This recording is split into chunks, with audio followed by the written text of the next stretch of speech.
Well, welcome, ladies and gentlemen. So normally we do a countdown, intro, all that good stuff. But we're here. Tom's here. Andre's here. Paulie's here. And Indiana Jones 5 trailer has just released. We've not watched it, but we're going to watch it together. Live reaction for you all. I'm going to talk about it. And then we'll get on to the other topics of today's stream. So just as a quick one, Tom, how you doing, good sir? Are you all right? I am doing okay. There.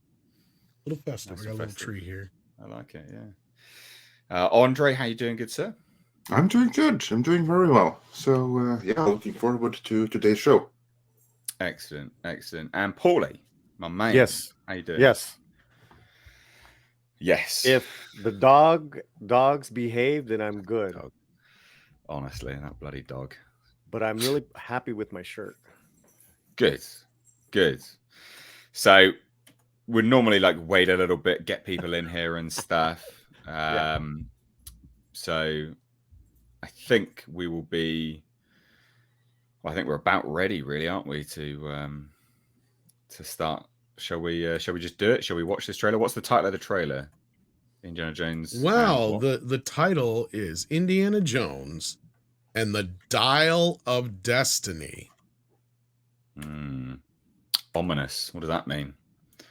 I can only imagine dial back the hands of time, like Doomcock was right. Yeah, it does sound like that. Dial I think of Destiny? Dial of Destiny. Apparently, let's just get to it. Let's do a live reaction. It was the pick of Destiny, child. Let me make sure the volume's up here. Let's see my normal speed. Okay, here we go. I miss the desert.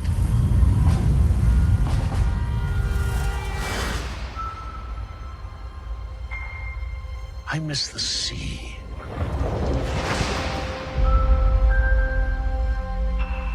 And I miss waking up every morning, wondering what wonderful adventure the new day will bring to us. Those days have come and gone. Perhaps not. I don't believe in magic. But a few times in my life, I've seen things I can't explain. And I've come to believe it's not so much what you believe.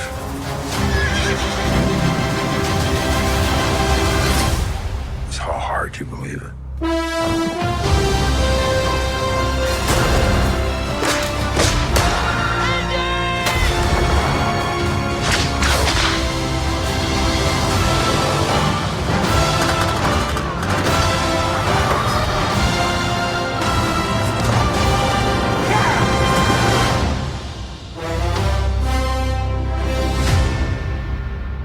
Who is this man? I'm her godfather. Related.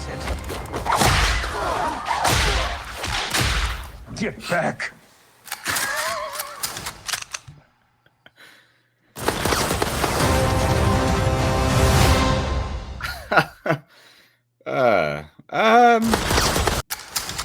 Get this man. All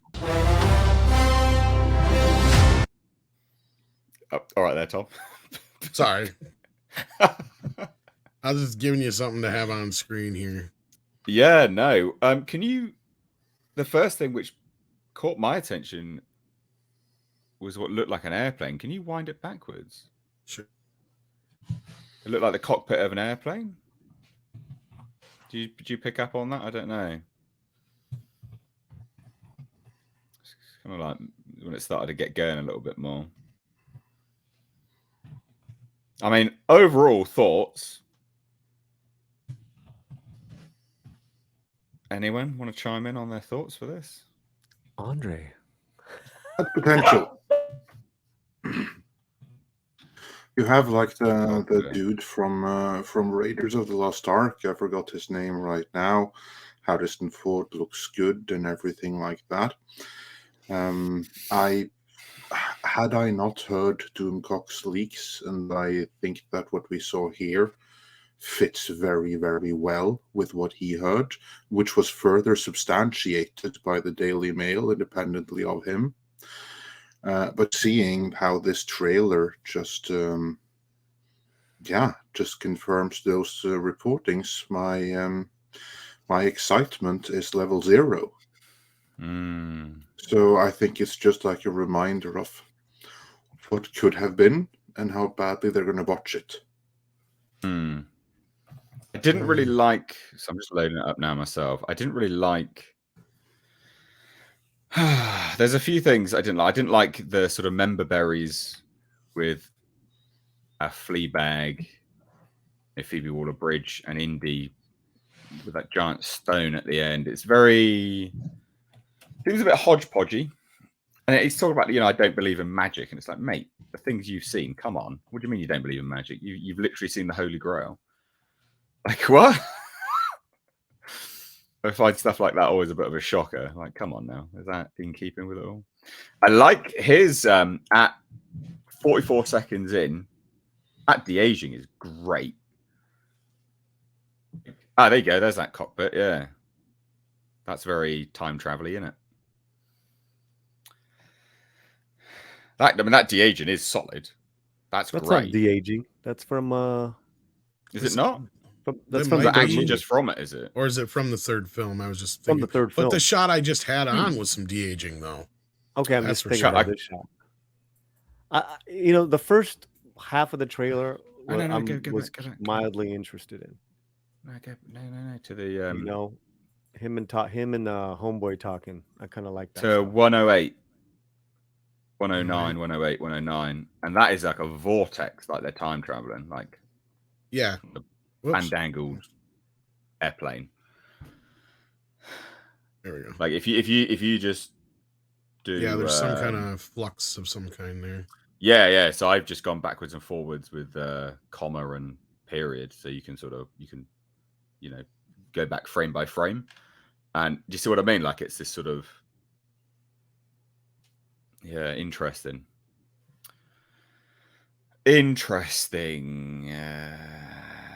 I don't like the music.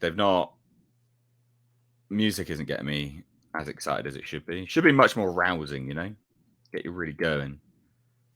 The train stuff looks good. The thing is, if you didn't know anything about it, you'd look at this and go, "Oh, that looks good." I agree. Right? I agree. Not terrible. Like it's all Notice everything. they're hiding Fleabag. They don't give her any lines in this trailer at all. No, they do.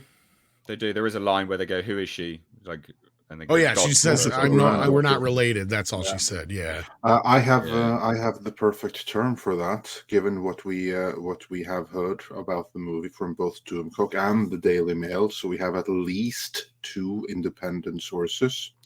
And we have also heard from WDW Pro that this is exactly what they're planning to do with the later Marvel movies, which are going to have like all these huge stars from that we know from before that's going to lure everyone in. But then they're going to do the bait and switch, and it's going to be female star who's really the lead. We saw this with Doctor Strange, where the trailers were all about him. And I think that's the same thing we're getting right here. Here, the focus is on Indiana Jones. It's about raising all these sentiments, getting all the sentimentality and the nostalgia to getting people in. Then we get the movie, go to the movie theater, and there we see what the movie really is. Another Kathleen Kennedy self-insert with Fleabag as the stand-in for Kathleen Kennedy, stealing the whole show. I have no doubt whatsoever that's what the movie is going to be. And it's just like seeing what this probably is going to be, that the movie that's being advertised now is not the movie they made.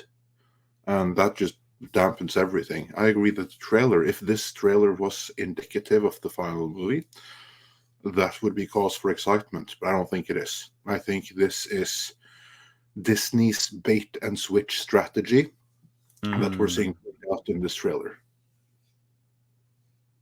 Yeah, I mean, there's a lot of elements which are really good. Like I'm watching it, I'm sort of flitting through it myself now. Like there's a lot of elements which are really decent. Yeah. That 103, that whole like member berry of 103 of that big stone. I don't know. I don't know why that irks me so much. It really does. I'm like, come on now. There's only one big stone ball in Indiana Jones. Oh, What about dear. the dial of destiny though? That is Yeah, almost as bad as the crystal skull. It's actually worse than the crystal skull, if you ask me. I have to say, you know what? I was gonna say I don't think it sounds bad, because when you think about Indiana Jones and the Temple of Doom, I mean, that at least sounds they're all like a bit cheesy. Dial of Destiny doesn't quite fit though. To me. That sounds like a parody. That sounds Yeah. like the Mad TV Indiana Jones parody. I mean, it's not funny though, but yeah. Where you had Temple of Doom, you had Crystal Skull. Here comes the parody with a cast of lookalikes. Dial of Destiny. That's what this one goes like. to 11. Yeah. Dear, oh dear. Spinal Tap fans out there. Yeah, that's a hilarious film. Tom, what's your opinion of it then? I feel like it's a bait and switch. I do. There's elements to it that I'm meant to like. I'm not keen on this whole time travel thing, which is obviously seemingly part of this whole deal. I have no love for Fleabag. I fucking hated her in Solo. I haven't even seen the new Bond film, so I can't comment on him, as far as her being in that. But she's not in that. She only wrote it. Oh, she wrote it? I thought she was in it too. No, she wrote it. Well, and at least they got that one dude who always plays a Nazi in the Captain America movies playing a Nazi in this, it looks like, so that makes sense. Yeah, I did spot that. Yeah. I mean, other than that, I don't know. It doesn't really feel like an Indiana Jones movie to me, to be honest with you. Like watching the trailer, do you think that's because you know elements of it though? Because I think looking at it, it looks actually pretty decent. There's elements which I'm like, oh yeah, cool. But it's when you. I mean, I'm not saying it doesn't look like it's well done. It just doesn't evoke Indiana Jones to me. To me, that's the music. That's what puts me off the most. But the music's not. I'm not feeling the music that much. Well, they did the typical slow down the theme thing. Yeah. And have you noticed trailers now? The new thing in trailers is to have a little bit of piano. Yeah. It's like the new thing. That kind of started with Ghostbusters 2016, actually, believe it or not. Yeah. Well, I noticed it more recently because of bloody Mario, and then this has done the same kind of thing. I'm like, oh yeah, okay. Interesting. Paulie, are you here or are you dealing with a dog? He's dealing with a dog. All right. No, I'm here. Oh, okay. All right. I've been watching it frame by frame. So there's in this trailer, they're jumping back and forth in time already. Yeah, of course so, yeah. So you can see what's his name? The Harrison Ford. Mads Mikkelsen, yeah. You can see him as a young Nazi and then as an older gray-haired Nazi where Phoebe is protecting him or trying to capture him, and she's hanging off the back of a Mercedes, and that's like the 60s. Then of course you see an older Indy beating someone up during a peace protest. So I would take it where like the that's the Apollo. It's space stuff. It's the Apollo stuff. Okay, well I assume that's the present time. And then there's a couple of Nazis that kind of look like the same, but they're older. Yeah, you can tell they're already putting that in there. Now, I mean, the thing is, if he's Han Solo who's given up on everything already at the beginning of this. It's Salah that's like talking about adventure and this. Hey, there's one more time. There's one more time, and Salah was the one who was actually. I like what he was saying. It was Salah. The dog don't like it. The dog don't like the trailer. Oh dear. Right. Okay. Well, look. You know. So Yeah. It's interesting stuff, ladies and gents. I think that's a good opportunity now just to go through to some super chats. Him downstairs became a member. Thank you so much. Great name as well. I presume that's kind of what it's supposed to be. So thank you. We got Wolfbane for $19.99 says, "Hi, Mr. H. I see you've been plugging your live archives channel. As a polite suggestion, people usually try connecting their channels in the channels tab of their YouTube page." Oh, yeah, I didn't even do that. Yeah, no, you're right. I should do that. Yeah, that is a good suggestion. I will do that. Thank you so much. Thank you so much for the super chat for that suggestion that I really should have done. Wolfbane says, "Indiana Jones and the cock rings of power." Oh dear. The sort of punny names write themselves. Al Humphreys for a £5 super sticker. Thank you so much. Scroll down. We've got Finbar White for £5 says, "Hey, Mr. H, everyone, hope you're all well. I wish they just left Indy at the third film. Have any of you seen the new Transformers trailer?" Yeah. Yeah, I agree with respect to leaving it. I don't know. What are your guys' thoughts on that? Should they have? Oh yeah, totally. Trilogy was done when he was riding off into the sunset with his father. And allow me to just bitch about the title again for a moment, because it was with Crystal Skull is where shit got on the nose, right? Like, look at the original titles: Raiders of the Lost Ark. Doesn't call it the Ark of the Covenant. It's called the Temple of Doom. It's not called the Thuggy Temple, or anything like that. And in The Last Crusade, it's a play on the Crusades. Of the Christian Crusades, and they are the last ones to find the Grail or whatever, and he was the last knight or whatever of the Crusades, and that all plays into that. But it's not spot on. It's not called Indiana Jones and the Holy Grail, which sounds like a Monty Python fucking title. But that's where I think Andre's right. Once you say what it is, it starts to sound like a Monty Python title. Exactly. Yeah. That's exactly what I mean.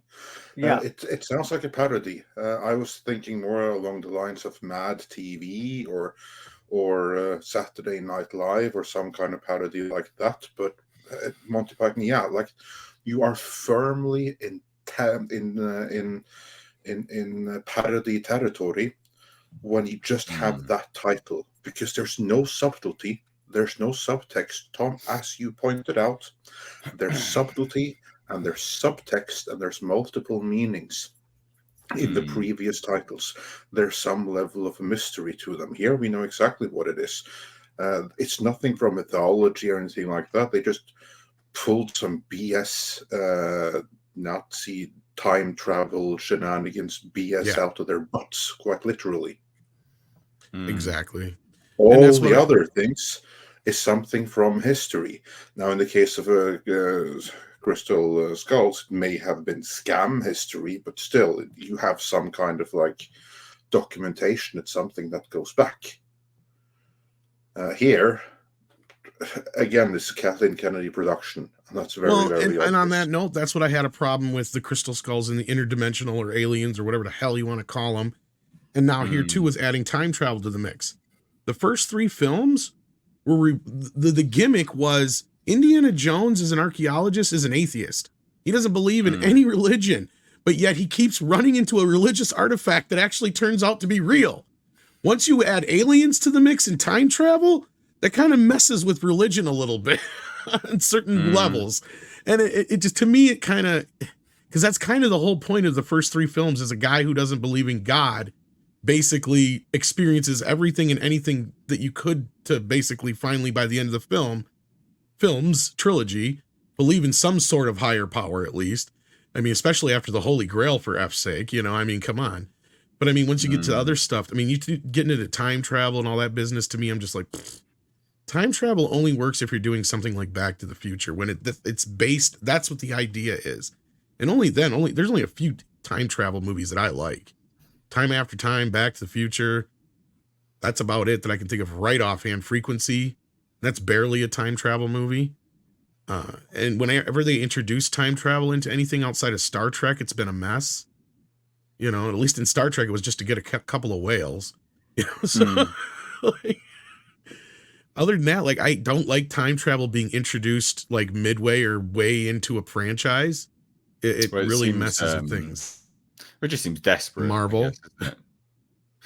Time travel is always the go-to for a Time franchise Bandits that's and run Bill out and of Ted steam. works. There you go. Yeah, people brought up Time Bandits, but Bill and Ted only works because it's like a Monty Python movie. It knows it's being funny, right? Yeah. It's it's satire. Yeah. So I think we can sort of shuffle on from that now, to be honest. And now I want a Yeah, because you don't have Norwegian's Andre long, take. and you wanted to talk about this Norwegian movie that came out. Exactly. So I want a Norwegian's take on Troll. Now I reviewed this earlier, but I just want your review, Andre, of Troll. So sock it to me. Yeah, sure. I like the movie. I think it's really, really cool. I never in my life thought I would see a Norwegian kaiju movie, because that's what this is. And of course, it had to come from director Roar Uthaug. He's the same guy who did The Wave, which was Norway's first disaster movie. And I submit one of the best disaster movies ever made anywhere, for that matter. He also did the recent Tomb Raider remake, which wasn't all that great, to be honest. But now he's back on the Norwegian soil, and he's made a very, very Norwegian tale. And I think he did a tremendous job at it. Do I absolutely love the movie? It's like the best movie ever? No, but it's a very entertaining movie. I think most people will find it entertaining regardless. But as a Norwegian, like knowing our culture, knowing all these, like I've been all the places we see in the movie. It's amazingly shot, looks fantastic. Love the Norwegian landscapes, love the cityscapes. Fun seeing my native language in like a big budget production and stuff. That doesn't happen too often. Seeing the locations that I drive by every single day because I live in Oslo.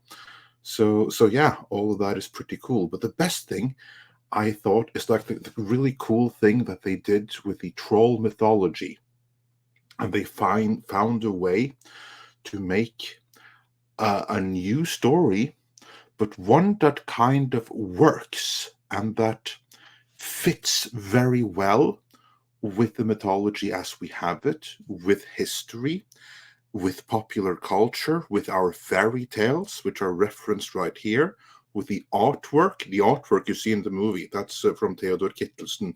That's artwork from the 19th century. Like all the traditional troll imagery, that's the guy who did it. And also the location, the central location where the troll breaks out from, Dovrefjell, the mountain of Dovre. I mean, that is significant as well, because the Dovre mountain is really special in Norwegian culture and everything. I mean, it's like it's even linked to our constitution and everything, stuff like that. A typical saying in Norway is when you want to remain true to something, when it's a cause that you believe in, then you are with it until the Dovre mountain falls, which basically means till the end of time. And this song by Grieg, which is also referenced, that you hear throughout the movie in the end credits and everything like that. That song is called The Hall of the Mountain King. That's the original title, no, sorry, the English title. The Norwegian title of it is basically the Hall of the Mountain of Dovre.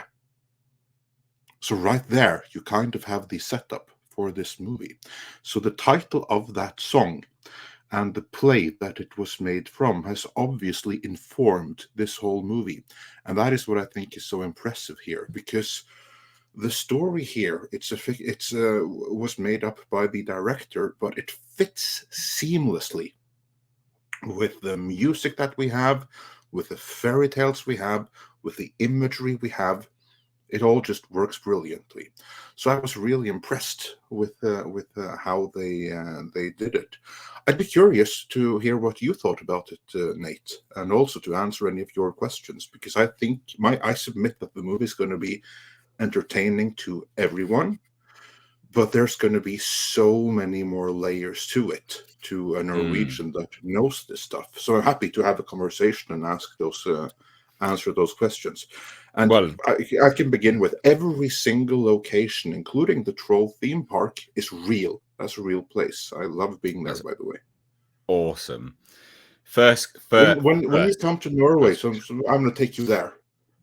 Yeah, I'd like to go. That'd be good. That'd be a good laugh, definitely. My first question: did you spot the Greta reference? Yes, of course. This I is really one of like the the things that fact- I liked about this movie, because you think it's going to be like this whole environmental theme and everything like that, but no, they basically the piss out of it. they stick it to Greta Thunberg right away. It was like, oh, an environmental thing. Oh, let's give Greta Thunberg a call, shall we? So yeah, I I'm glad really you liked caught that. Yeah. I instantly I was on it. I was like, that's great. So Love this it. is Instantly got it. great. It's diverse because Norway has become a diverse country, but it's an anti-woke movie because it has none of that messaging other than the obvious one. To the extent of which there is anything, it's preserve Dovrefjell, which is kind of like happening anyway because it's a national park. But a few years ago, there was someone who wanted to drill into the mountain to save other countries' nuclear waste there, which didn't happen, but someone wanted that. Jesus, yeah, no, Yeah. not good. Well, so I mean, my questions on the conversation more specifically is based around. So I presume, like I googled afterwards anyway, because it's not something I was aware of, but there is a king of Norway, isn't there? Or Yes, there is a king of Norway. Yeah, King Harald is the king. What did you think of the portrayal of the king of Norway in the That film? wasn't the king. We did not see the king. The guy that you saw, he was a representative of the crown. Right. He was basically the Sir Humphrey of the king, if you will. My bad. Yeah. It must have been lost ever so. I watched it with the subtitles, so because I wanted to. Good. That's the way to see it. Yeah. So from a Norwegian's perspective, hearing them act and obviously speak in Norwegian, do you think that they were good actors? Because from my perspective, watching it as a non-Norwegian speaker, I'm watching this and I'm like, it's bloody good. Like the inflection seems there. Obviously, I can only take so much from it because, when we talk about, how people speak and things like that, and they act, a lot of it is you have to be very familiar with the tongue, right? Yeah. So I thought it was really good, but your thoughts on the acting?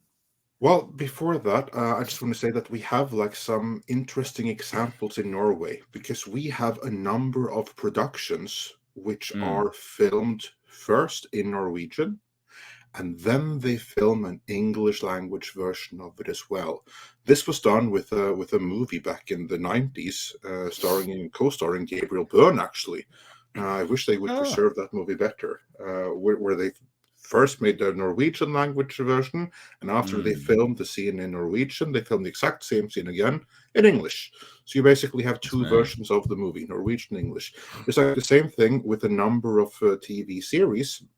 Most recently, the one that on Netflix is known as Norsemen. I highly recommend that series, Mr. H. If you haven't seen it, you have to check it out.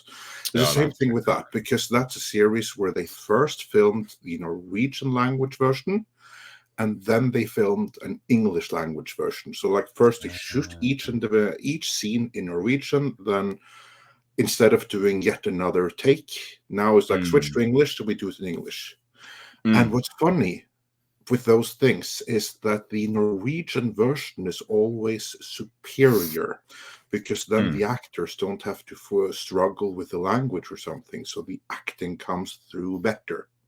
In this case, the one that really stood out to me was the lead actress. I thought that she was really, really good. She sold it completely. There's no doubt why she was the lead. Some of the others, they were all good, but at some times I was very aware that I was watching acting, again, because of the afflictions and stuff like that, right? So some of the people there, it was very obviously acting. I would say that the worst one was actually this this personal secretary of the king. This is the one that stood out to me the most as you're acting. Like you're taking a really Shakespearean take to this, where the lines just seemed rehearsed and not natural or anything. So that guy, I don't know him. I don't know the actor. Over dramatic, sort of that was overemphasis. Right. Exactly. Overemphasis. And other times, like some were like a little bit like forced jovial and like forced. You can like tell it's a little bit stilted here and there. So like it's not. It takes you out a little bit sometimes. Overall, really good. But the only one that was really amazing throughout was the lead actress. I forget her name right now, but she was the one that was spotless throughout. I thought she was really good. Yeah. Everyone else, they were good overall, but they were like times where like, now I know I'm watching acting. Right. Yeah. Okay. Well, I think that's always one to ask when it's it's non-native for me. Like it's one which I always like to ask because I'm like, well, I don't know, but it seemed okay for me, you know. And also the female prime minister, she was also amazing. Anniken von der Lippe, she was really, really good throughout. And same with this minister of defense. He was the guy who made the Greta Thunberg joke. He's so awesome. He plays a very similar character in most of his movies or series for that matter, but again, completely realistic. And that stupid, incompetent prime minister, as I was watching it, I was like thinking, boy, you make Norwegians look so stupid and so incompetent throughout here, but when I look at our real authorities, it's probably exactly what would have happened in this scenario. So the director was putting true to life on the screen then, basically. Yes, very much so. What did you think of? So I mean, you said about the fairy tale and folklore and aspect like that. I want to get into that because I loved that. Like, go for it. I love it too. I really loved what they did with this. The whole impetus and the whole reason for the troll heading in a certain direction, I thought that was fantastic. I agree. What a great reveal. Brilliant. That made the whole movie for me. And again, it ties back to, as I said, that song and the play it's from, the Hall of the Mountain King. Because there you have it in the title, right? That this is the king of the mountain. But it's a king that's displaced. It's a king that is locked up in Dovre. And the king wants to return to his true home. And also, this was something brilliant, because spoiler alert, I don't want to spoil it, but can I spoil it? Do you want to go with this, or? How big a spoiler are we talking about? No, we're talking about like the very end. I will just say that there is so much precedence in megalithic sites all over the world, that you have a site that was holy to begin with, and on that site, that's where you first build a monument, and then you replace it with a different monument. Like, for instance, Stonehenge. Stonehenge is but the latest iteration. Before Stonehenge, it was Woodhenge, and before Woodhenge, it was probably Stickhenge.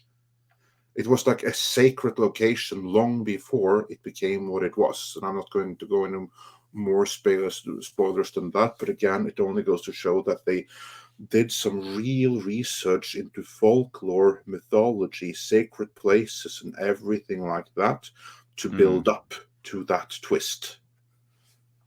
Yeah, I can say that much. Yeah, that's fine. Yeah. I think the music to me was superb, and it made me feel all the emotions. I was sad at the end of this film. I was genuinely sad. I was like, oh no, sad. You know, I don't want to get into too much, obviously, but you know, it's seldom nowadays that a score is so good as another character to the movie that makes you feel all the variety of emotions. But I think they did such a good job. And I've been trying to find the budget. I can't find the budget to this, but to me, they nailed the aesthetic of the troll, and the CG is absolutely superb, because the CG itself, and you know, it's whether it's the CG, the rendering, or the color grading parts of the CG, whatever it is, it's a design choice, and it doesn't look out of place. Like if you're watching the troll in the backdrop to the mountains and stuff, it obviously it's uncanny valley. It's a giant troll, but it's not uncanny valley to the perspective of, oh, I'm looking at garbage CG. You know, I think they did such a good job with that. And just look at the scene where the troll is kind of blends in with nature, because then you can see exactly the environment that this troll has evolved into, and there's the natural camouflage, and there in that environment I buy it completely.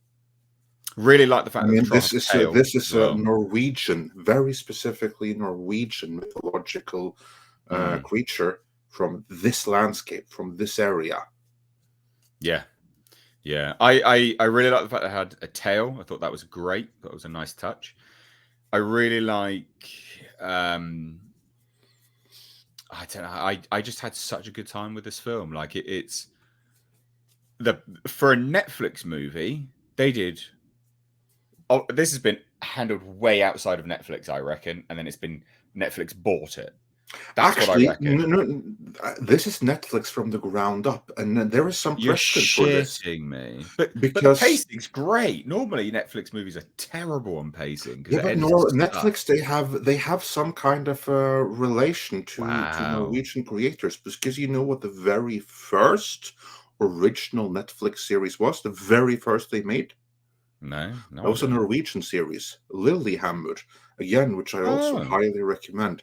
Now, in the case of Lillehammer, there they found a series which was already in development for Norwegian national TV. Exactly how that happened, I do not know. But they found this thing which was already in development somehow. And then they decided, hey, this is a really, really cool idea. What if we make this thing about a gangster that has to go undercover in witness protection? How about instead of we making this another Norwegian gangster from the center of Oslo who suddenly has to go in hiding in rural Norway? How about we make it one of the cast from The Sopranos?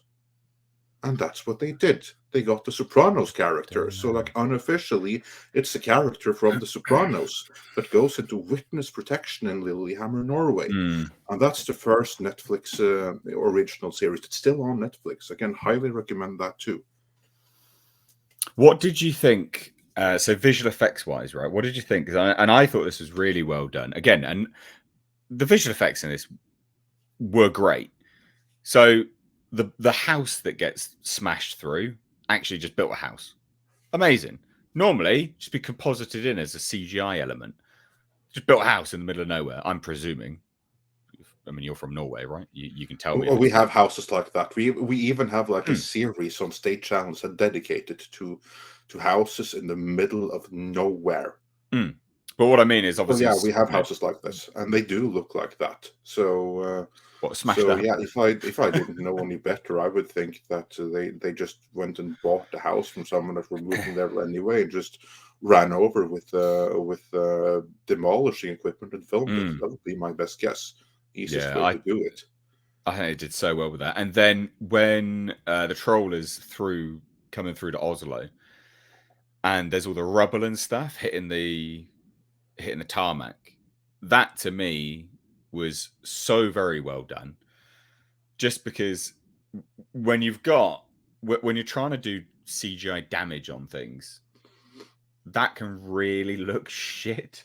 Like it can really look bad. But that stood out to me as something which just blended in seamlessly. The whole thing was it's just such a well put together thing.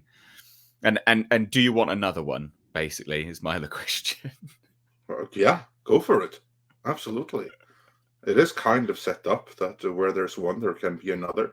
So bring on the sequel. Where would you go with the sequel then? Because now you're going to have a pissed off and lonely troll that's going to come out and look for daddy. That's I like this film so very much. What a great film. What a great film. I don't know if So, you've seen this, Nick. Did you watch this film? Did you get a chance? I did watch it. And what are your thoughts, real quick? I surprisingly liked it. You did like it? Yeah, I was like, Netflix did you watch movie. the dubbed version or the original language with subtitles, the way you're Alright. supposed to? So I watched the dubbed version. Oh, get out of here! So you heathen. Well, the thing is, if there was an original one, I didn't know that you could switch to that. Oh yeah, you just go into the Netflix settings and you choose original language. Okay, see, I didn't know that. Like, I found the movie and I just hit play on it. Because there's like the thing that Netflix has actually had to do this with another one of their productions recently, where I don't recall which one it was, where they actually had to go out and said, we recommend that you switch the setting for this to watch with the original language. And it's like the same thing here. You just have to like press down on your remote and to just go and choose from English dub to original language with the English subtitles. Oh, see, I didn't even know that. Yeah. But I did know because you're in the States, everything automatically, this is the default thing, comes up with the US dub on it. Oh, okay. Which is unfortunate. Like I don't know how the dub is. I just know that you'll be losing loads. Like, for instance, are they going to keep the Greta Thunberg dig in the US version? I don't know. They did. Okay, good. Good. They did. And I did notice that the dig team, because I could tell when it was dubbed, because obviously the lips don't perfectly match up, but the dig team was actually speaking English. Yes, they were. They were an American expedition. Yeah. So on the Norwegian version, was it dubbed Norwegian? No, we don't dub. Okay, so they were actually speaking English in that section. Yeah. Okay, just go back to Netflix and just switch to original version, and you'll see that there you have the original version in which the American people at the dig, they speak English. Okay. And the Norwegian lady doing the dig, she speaks American with them because she knows these are my friends from the States and they obviously don't speak Norwegian. So she'll be speaking English with an accent with them. Of course, when she finds something and she expresses her joy, then she reverts back to her native Norwegian, which again, I just think is like brilliant. It's like one of those little things that you lose in a dubbed version. That you only get when you have like an original version where you have where they do speak English, for instance. This tiny little thing, but it's so important that here she is so happy, she's so excited, even though she speaks English as her job language with her American colleagues. In that one moment, she reverts to Norwegian, and then it's back to English. Okay. Yeah, I did have. I agree with Mr. H. Sad at the ending, and the CGI on this was excellent. I thought they did such a good job. The cinematography in this, I thought, was very well done. Wasn't the framing good? Yes, very, very good. One thing I didn't realize that Norway had F-35s. Yeah, we do. We do have F-35s. Yeah, I don't know how much taxpayer, how much of my tax money has been wasted on that, but yeah, we do. And this is like one thing that I kind of liked about the movie, that here you have like one geek that's able to go and hack these bloody things. How hard could it be? No, I meant how hard can it be? Yeah. But yeah, no, we do have a small fleet of very, very expensive F-35s. Yeah, those things are not cheap. And we have the Americans' eternal gratitude for taking our part of the bill in those disasters that can't even do dogfights. Yeah. My brother is stationed in Alaska, and that's what he works on, is the F-35s. Yeah. So, and that was another thing. The implication that they were going to nuke Oslo. That was like, yeah. That was the implication. They didn't say the name of the weapon, but the implication was that this is a nuke, because otherwise you wouldn't have to evacuate Oslo and surrounding areas, because Yeah. the only weapon that is big enough to the word that you have to evacuate all of Oslo plus surrounding areas is a nuke. Yeah. And then we're talking a big one. Now we're talking like a Castle Bravo size nuke, because the Hiroshima and Nagasaki bombs, they would only destroy downtown Oslo. They wouldn't do any more than that. But to flatten the whole city and do surrounding areas, which is where I live, and we're talking a real fucking nuke. Yeah. Mm. That was the That other would thing. just make the troll into Godzilla anyway. Yeah, probably. That was the other thing. I did not know Norway had nukes. Is that true? Officially, no, we don't. Okay. Officially, and this was also you had like the minister in defense saying that this PM, this technically isn't approved, but we have them, and this is Yeah, I like something that. I absolutely That would make sense. would believe to be the case. Like, for instance, like this sabotage of the Nord Stream line that blew up. I would not be surprised if it was done by Norway the had a US. hand in that. Would not be surprised at all. We do have our black ops. So not to get too off topic, I think when I watched this was a movie that I'm watching, and I'm legitimately going, I would have loved to have watched this on a big screen. Oh, and I that would have genuinely think it would have held up. Yeah, but I agree. Yeah, what, Andre? Would you have liked to have seen this on the big screen? Yeah, absolutely. Absolutely, I would have.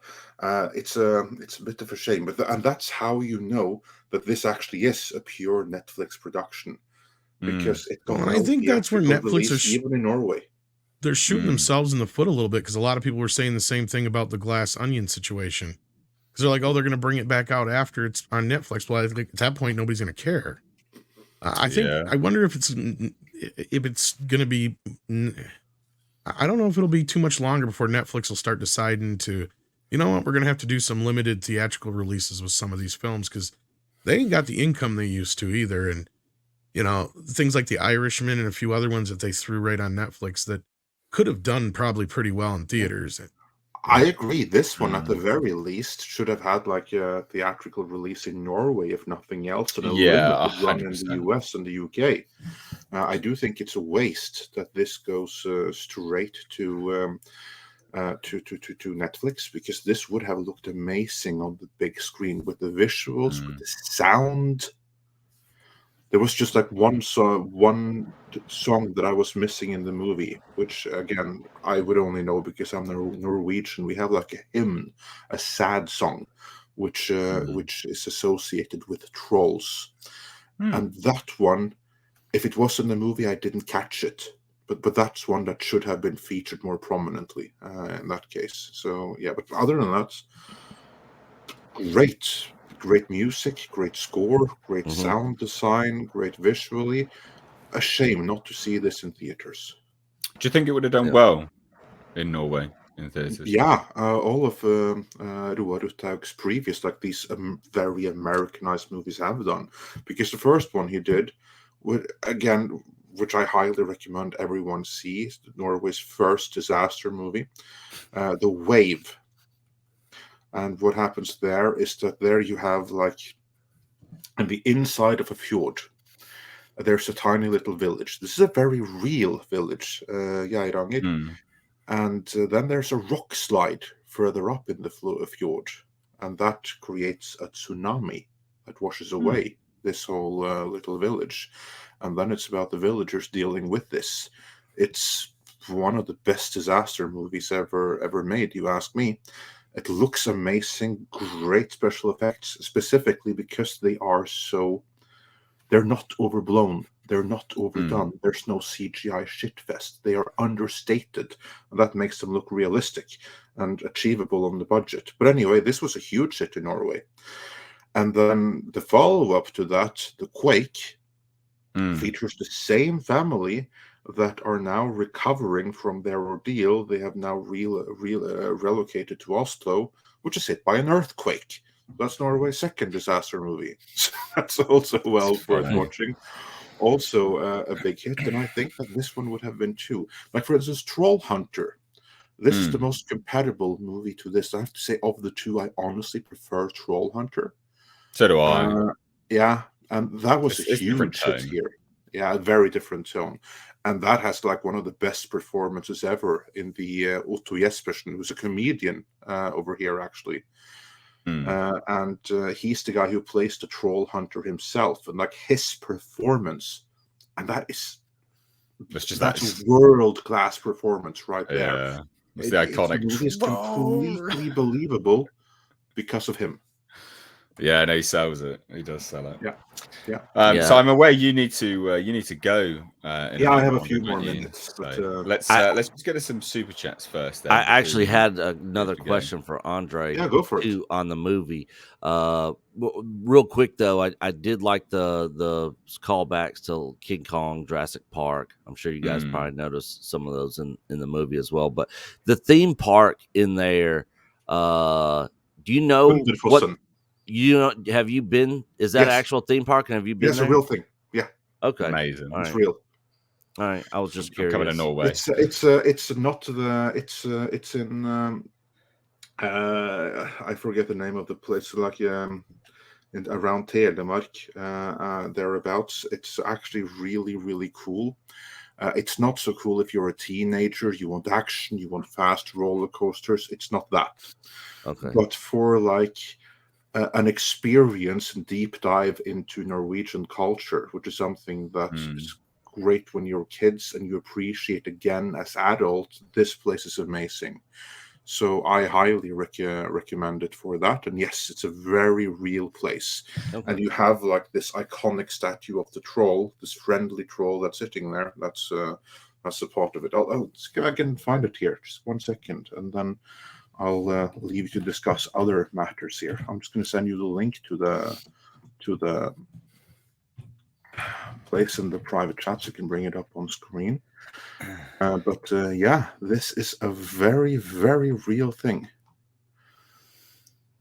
Just real quick, super chat wise, Al Humphreys says, "How good was Troll? I watched it first in the English dub, then in the Norwegian with the English subs, which was better for the sound mix." There you go.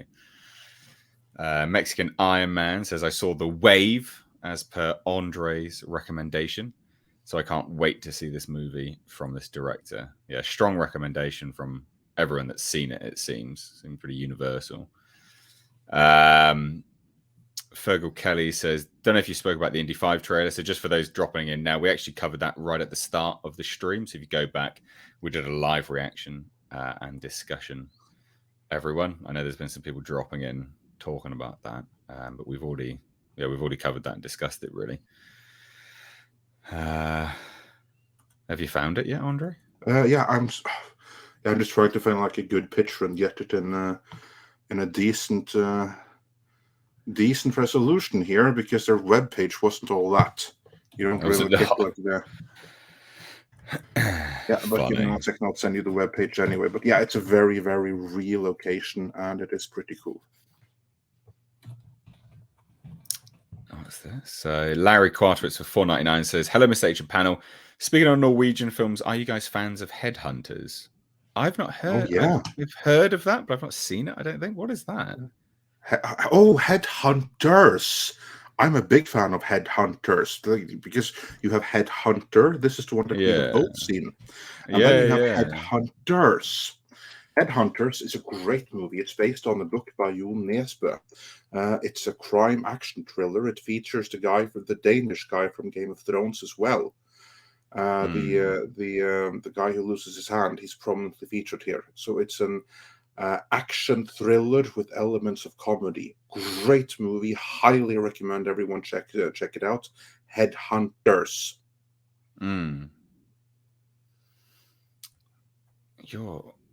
Where's the image on this one that you Yeah, that's what I was looking for, because like, God, it's not a very good website, is it? Yeah, no, that's what I was like complaining about, that the website completely freaking sucks here. Oh, I found something actually. So this is what is in Troll. So there you go. This is the friendly troll, isn't it? Yeah, that is it. And I'm sending another picture right here. Oh, there you go. Look at that. That's there we cool, go. man. Yeah. How cool is that? Yeah, coming to see, Norway. and that's what I was curious about, if that place was real or if that was It's real. CGI'd in there, and if that was actual real That's statue. real. That's real. That's really cool.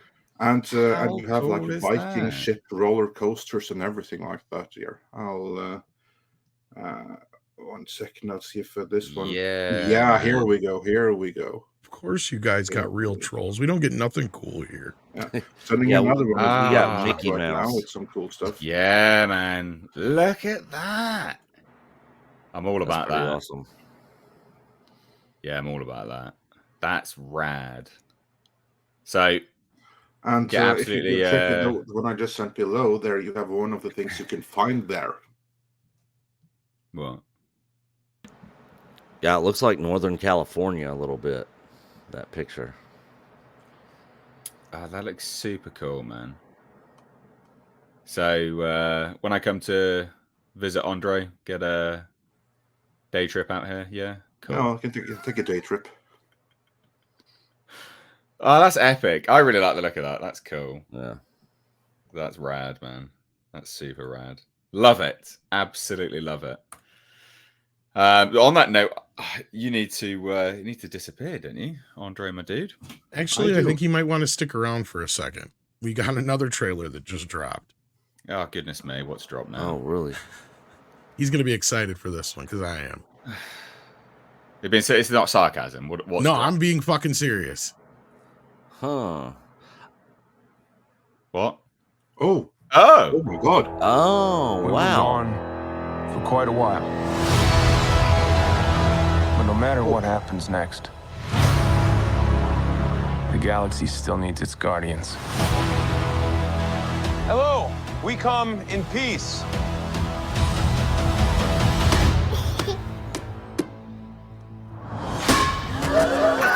Come on, Drax. Seriously, dude?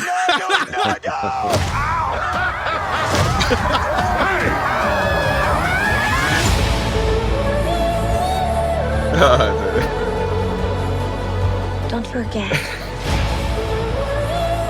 where we came from. We have been running our whole lives. Pete, I'm done running.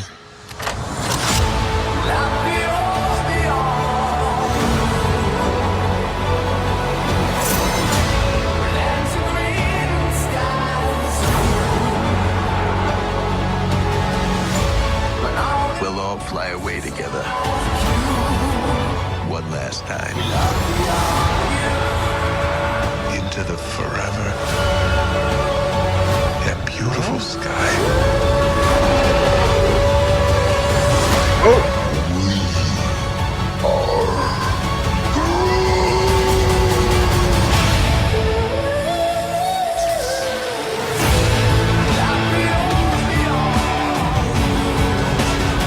And we'll kill anyone who gets in our way. No, not kill anyone. Kill a few people. Kill no people. Kill one guy, one stupid guy who no one loves. You're just making it sad.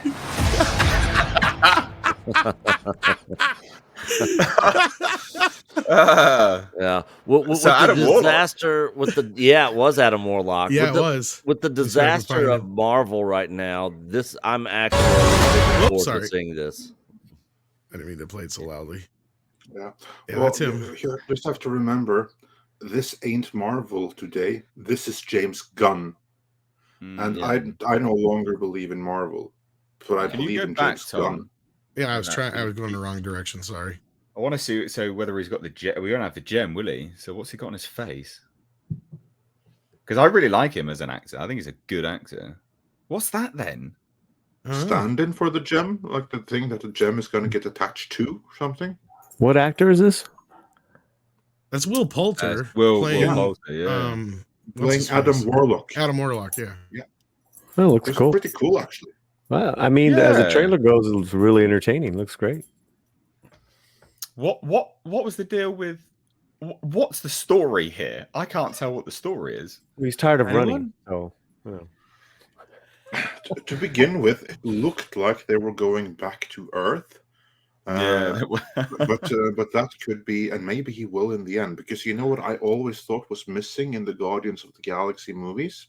we know that Peter Quill, he has a maternal grandfather back on Earth. A maternal grandfather who I'm sure misses his grandchild who he knows is up there.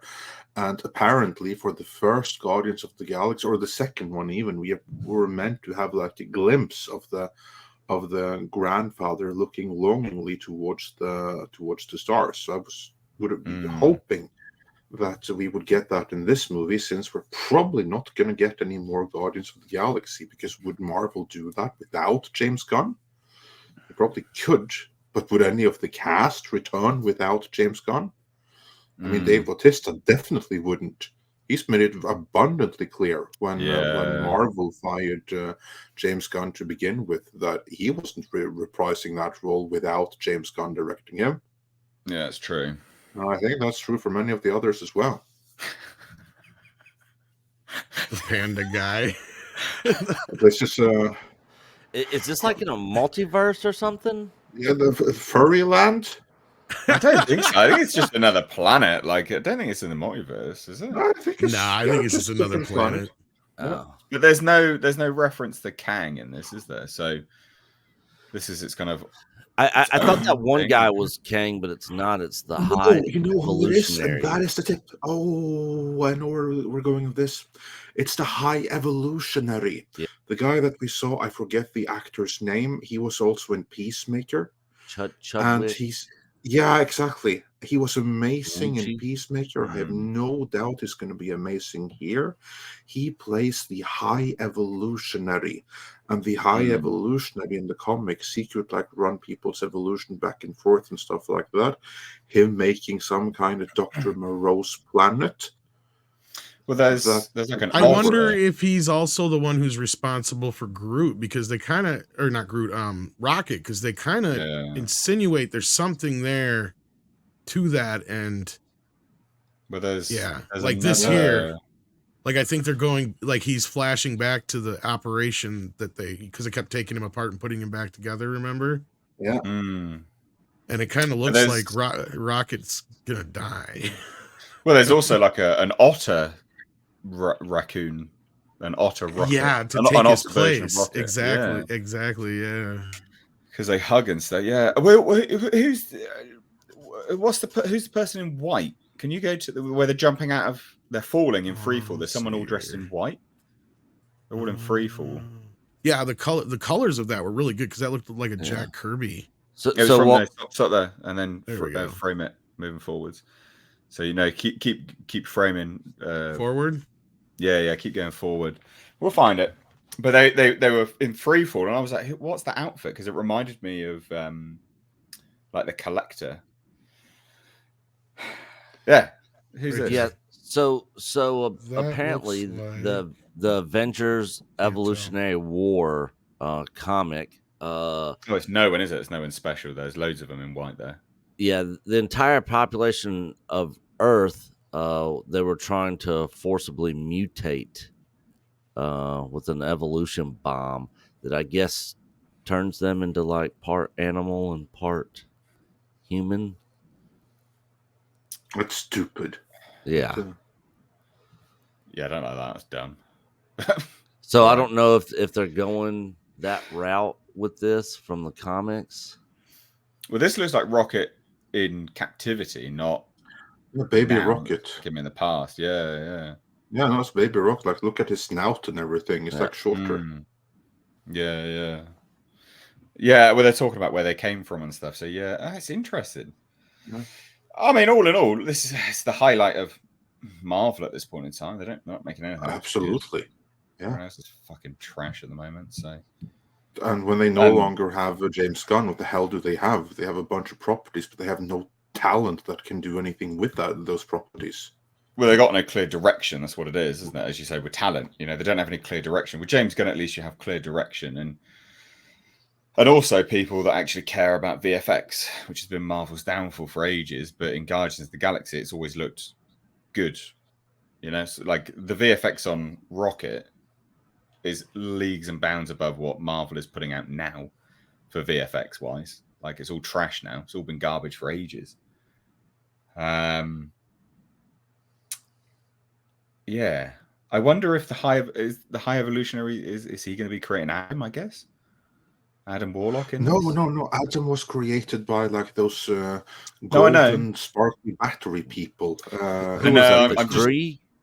yeah, I'm just trying to work in like I know that, but I'm trying to work in how Oh, look, it's the this comic is book all fitting outfits. together. Comic book outfit there, right there, from the 2014 run of the comics. Mm. From I the don't Andy like Groot. Lanning comics.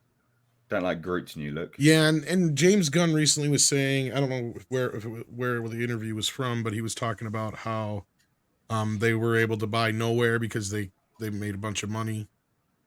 And this is going to be a couple of years after the second film.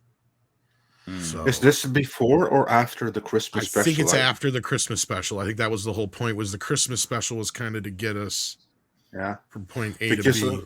Yeah, because that's like what I was wondering is, okay, so between the second movie and the Christmas special, they have obviously bought Nowhere.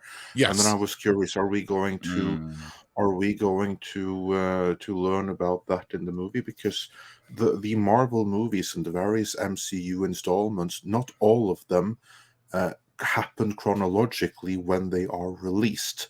Like, for instance, Guardians of the Galaxy Part 2 was released like years later, but chronologically it takes place within weeks of the first Guardians of the Galaxy. So the two of them, if you want to watch the MCU movies in chronological order, you need to see Guardians of the Galaxy Parts 1 and Part 2 back to back, because they take place instantly after each other, just like Spider-Man No Way Home and Spider-Man Far From Home. Those two also take place like within weeks of each other. Yeah. Regardless of when they came out. Baby Rocket. Cute. I mean, the VFX on that's amazing. Mm-hmm. That's just incredible. don't call him Raccoon. Did you call me Rabbit? Yeah, I mean, thoughts overall, guys? Looks amazing. Can't wait for it. Yeah, well, to me, like, this is it, because like Andre, I'm not really looking forward to anything other than this. Out of Marvel. Yeah, you are. Cocaine Bear. That's not Marvel. No, you just said you're not looking forward to anything. Anything out of Marvel, I said. I see. All right, okay. Yeah, this and Deadpool 3 are the two. That I'm looking forward to. And you know who you can thank Deadpool 3 for? Bob Chapek. Yeah, that's a Chapek production. Let's hope Iger doesn't allow Kevin Feige to muck it up, because Kevin Feige fought it. He didn't want it. This will be interesting.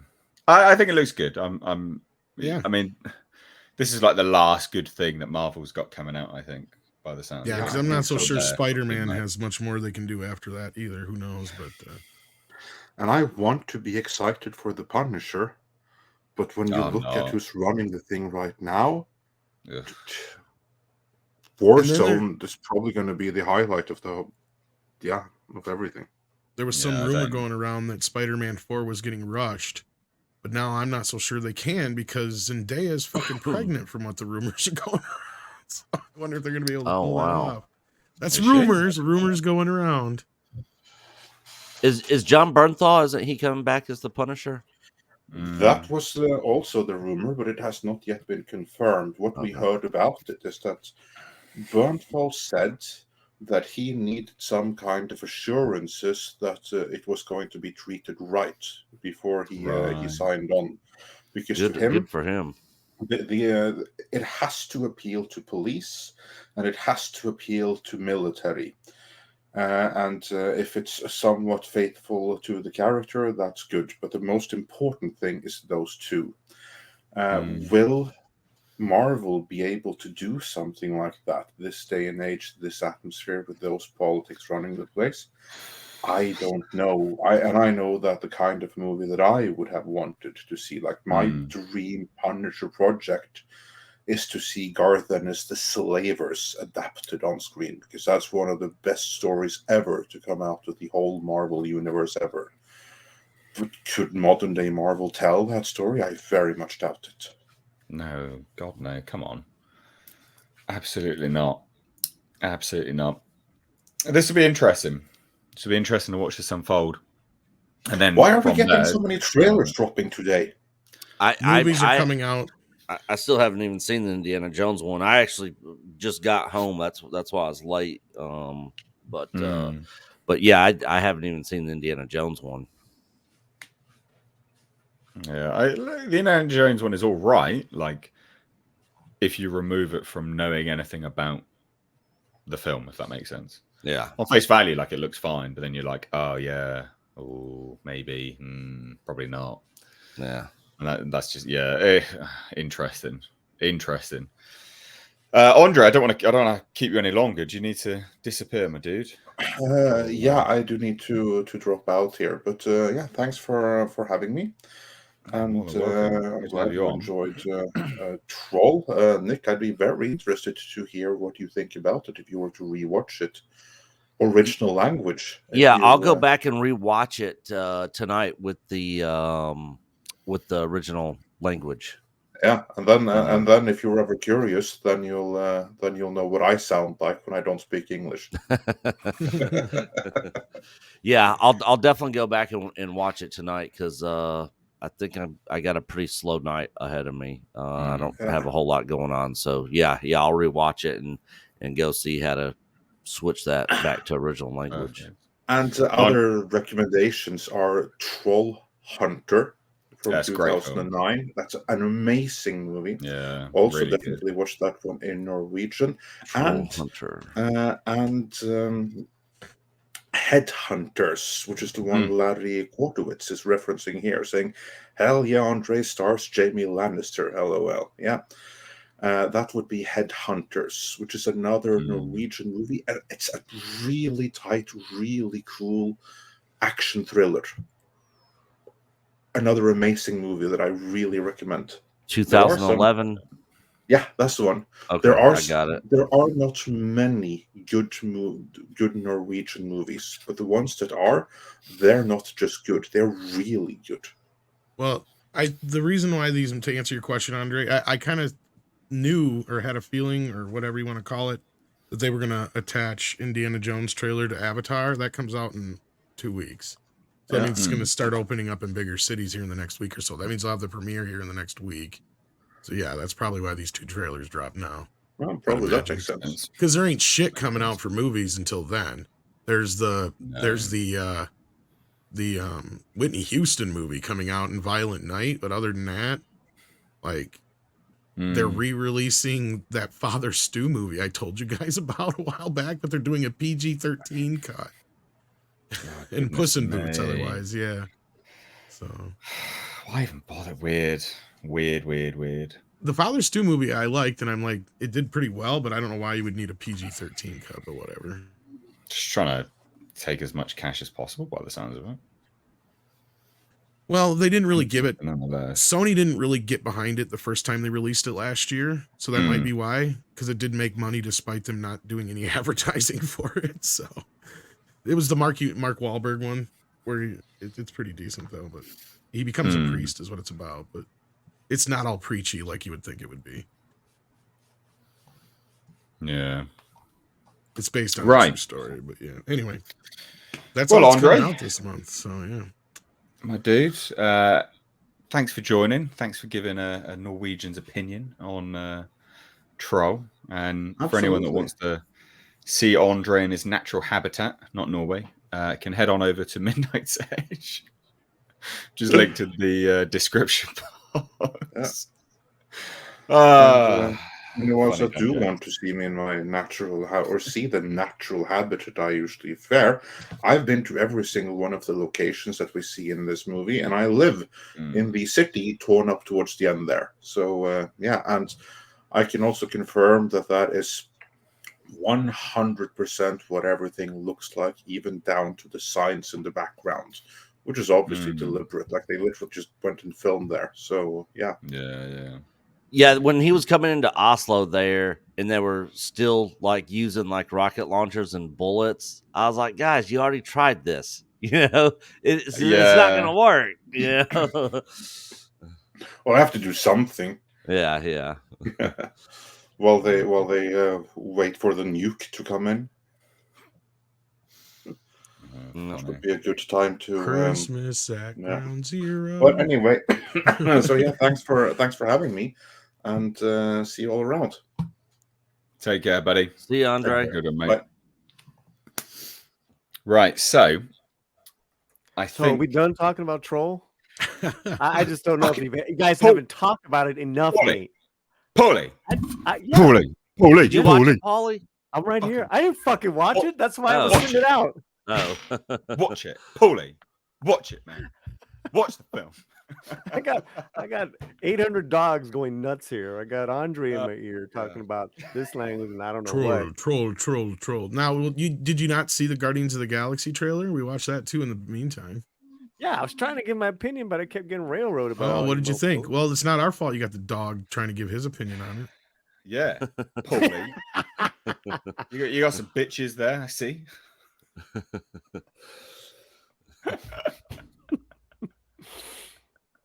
Yeah, it looks all right. It looks like fun.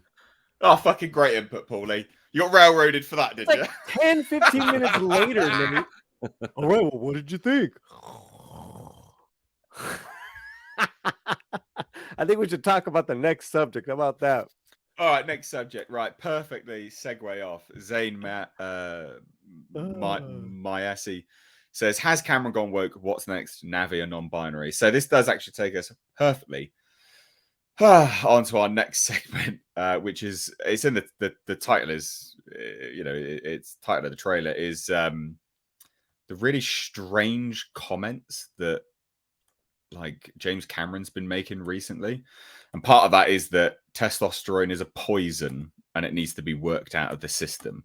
But actually, it's a massive self-report because one, his entire career was built off the backs of testosterone-fueled films and testosterone-fueled men going to go watch your films. And he's basically, it's a big self-report because it essentially what he's saying is he acted like a dick in the past and he thinks he shouldn't have acted like a dick in the past. And I know everyone's always like, sucking on the D of James Cameron. I get it. He's made great stuff, but these comments are really stupid. And we can separate why he's saying the two. this? Because he's probably getting ready for a bunch of people to come out and say a bunch of Me Too shit on him. Not necessarily sexual, but mate, he has a history of being a fucking dickhole. Mate, he's cheated on every single one of his wives. Not just that, but yeah, like, I mean, on the set, he's known to be a bit of a tyrant. So I wouldn't be surprised if, you start getting people coming out and saying, oh, he was this and this and that to me on the set. Yeah. So basically, he had this big article in the Hollywood Reporter, and they're talking about, basically, he doesn't even talk about his new film. He's just talking about other crap, and it is crap. So Cameron noted that he hasn't had any big, this is why it's a big self-report. So he noted he hadn't had any big clashes with any of the Disney executives. And he goes, well, maybe it's one, you shouldn't be having clashes. Just be professional, right? Be a consummate professional. Just talk like proper people. You shouldn't be having fights, verbal matches with people. This is why it's a self-report.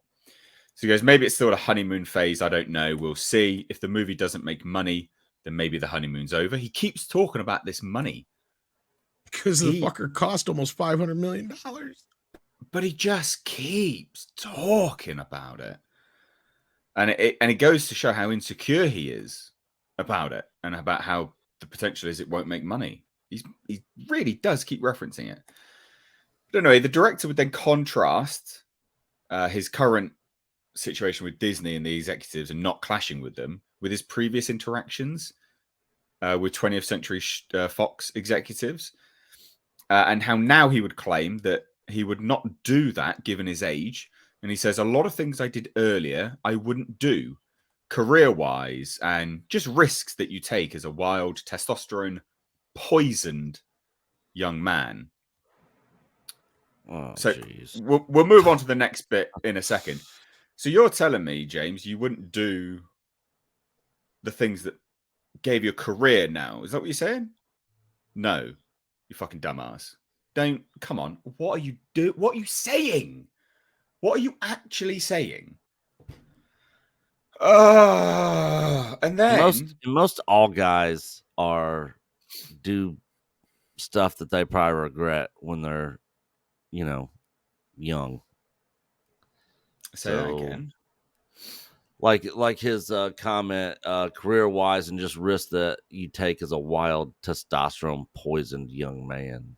Like it seems like he's got some referring to some regrets, some things he would have done differently in his younger years. You know, it doesn't make any sense. Like I mean, Terminator.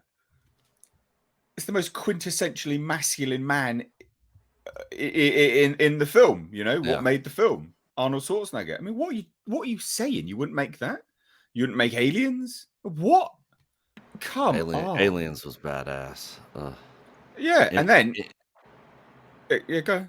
I was just gonna say it's in my top 5 all Yeah, it's time. an incredible film. Incredible film. And then he goes, I always think of testosterone as a toxin that you have to slowly work out of your system. No, James Cameron, mate. You are muddling up testosterone with how it manifests itself and how a person navigates testosterone. Basically, what you're saying is when you had testosterone, because you're very, very clearly now full of soy and absolutely no testosterone in your system at all, because you're an old man. When you had testosterone, you were an arsehole to people. That's what you're saying. You're conflating being an arsehole with lots of testosterone. And now you don't have any testosterone. You're saying that you've chilled out. It's not a toxin. Being an arsehole is, right? Yeah. Being an egomaniac is a toxin. Like, what are you doing? And it gets worse, if you can believe it. Paulie, thoughts? I know you want to chime in. No, I'm waiting. I'm want to hear the whole thing. Oh, you want it to get worse, Tom? Yeah. Thoughts? Please. I'm gonna wait for the final kaboom. This dude. Oh, it gets worse. Let's go then. Oh my god, it gets worse. He's lost it. It gets worse. This is why it's a big self-report. So, what little Cameron did talk about Avatar, he said it's going to feature an arsehole dad. Because he's an arsehole to his kids. Not my words, his. I thought I'm going to work out a lot of my stuff artistically that I've gone through as a parent of 5 kids. The overarching idea is the family is the fortress. It's our greatest weakness and our greatest strength. I thought, I can write the hell out of this. I know what it is to be an arsehole dad.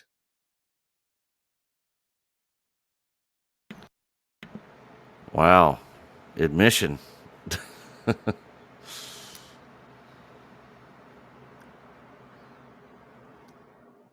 And then the lead is like, this is a love story. We now have a family. And the movie's about protecting your family. Isn't it funny how like the lead actor views it one way and the director and writer's like, no, I'm gonna write about being a prick. What? Like, what you did? It's so batshit. So mental. Paulie, that's it. Chime in now. 5 marriages, 4 at least failed. I don't know what his marriage is going on, how that marriage is going on right now, what it took to destroy those marriages, Well, he the cheated on his children wife, he wasn't there to raise. You know, he got to have his cake for decades, probably hurt a lot of people, you know, whether they're wives or people, you know, I don't know, right? But I'm just that there is what he views family as. And it'd be one thing if he was like kind of like coming from a place of humility and redemption, you know, but this is not. This guy's, this is the only thing he's got to talk about. Maybe because he knows he's, you know, got a turd on delivery that's going to happen this, you know, next month or this month. Now we're in December. Yeah. 2 weeks or so now, isn't it? Yeah, that's real. I mean, and in what he's saying about testosterone and masculinity is an absolute joke.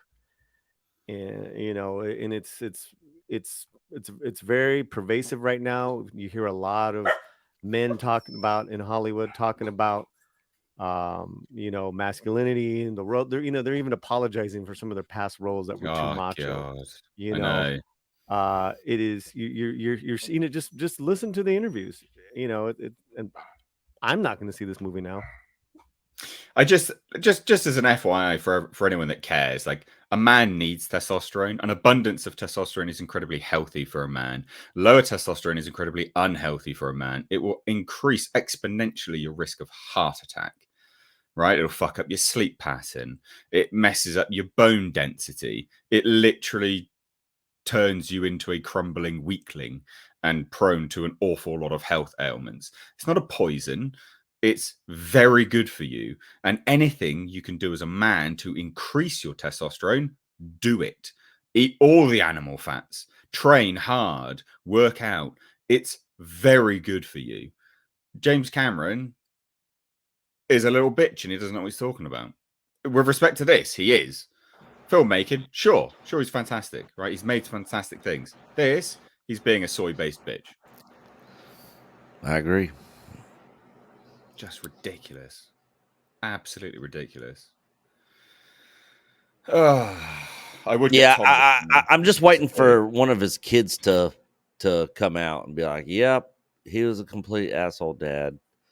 Never there. I don't know. Has his kids ever spoken out against him?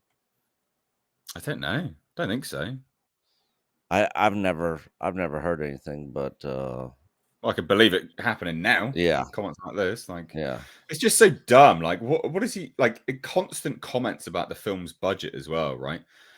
Like, and whether it's going to make money, it reeks of insecurity now at this point. I don't know if he's like, proud of that or if he's just nervous and trying to come up with excuses already for the film not making money. This is what it says to me, that he's. I don't know whether I don't know. I don't get it. It's so bizarre. It's so strange. Maybe he's been advised to get some outrage clicks. I guess rage marketing. I don't know. It seems so counterintuitive to start as James Cameron to talk like this about testosterone being a poison. Like, it's like he's turning into a complete beta bitch, you know. And after you know what he created with Aliens and Terminator, he's made some of the most macho, masculine films of all time, right? And they're loved. They made his career. And now he's doing this. You're like, what are you doing? I mean, even True Lies with the comedic aspect was still very masculine. Yeah. Oh, so strange. So strange. This is just part of the Hollywood, you know, rhetoric and speech that if you ask him to, are you a feminist? He'll probably say he's a feminist. I think he has, actually. Right. Of course, yeah. You know, I know a lot of dudes in the business that say the same thing. So you know, they're so high and mighty. They think they're better than you. They think they're evolved, and you know, the only thing that they have devolved is their own testosterone levels. You know, what I will say is that male energy, that testosterone energy, does need an outlet. It's called working out. It's called martial arts. It's called all that good fundamental, you know, building stuff, sex, drugs, getting rock car and roll, hobbies, all that stuff. What's that? I said sex, drugs, rock and roll. Well, that's just yeah, okay. I was talking about like healthy habits. Yeah. Well, such dumb comments. Just very, very disappointing. Very, very disappointing comments from someone that has a you know, a career because of these things. So it's really, really odd. Really, really odd. Very odd. I don't think, is Tom back yet? Tom, are you back? No. Yes. Right. Oh, you are. What's your opinion then? Oh, well, I mean, between, like I said before, the whole Me Too thing is probably on the horizon for him. Not to mention, you gotta remember, he's a conservative, or at least he was for a lot of years.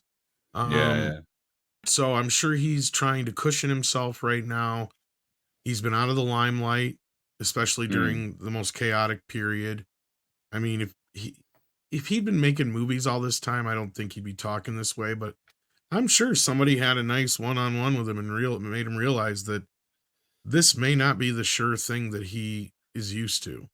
Yeah, Right. because And he I keeps mean, talking about the money situation, doesn't he? yeah, Every interview it's referenced. Every interview it's been referenced now.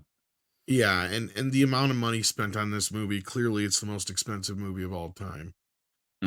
And for it to have to clear 2 billion to be profitable, that's Yeah, tough. loads of people keep saying that's nonsense, and like other No, people have done videos breaking it I think down. he's being Like, 100% accurate. he look, people are like, "Oh, you're reading into it." No, I'm literally just taking it on face value. Other people that are debunking it are reading into it. I'm happy just to take them on face value. I believe Deadline know? verified that the budget was over $400 million.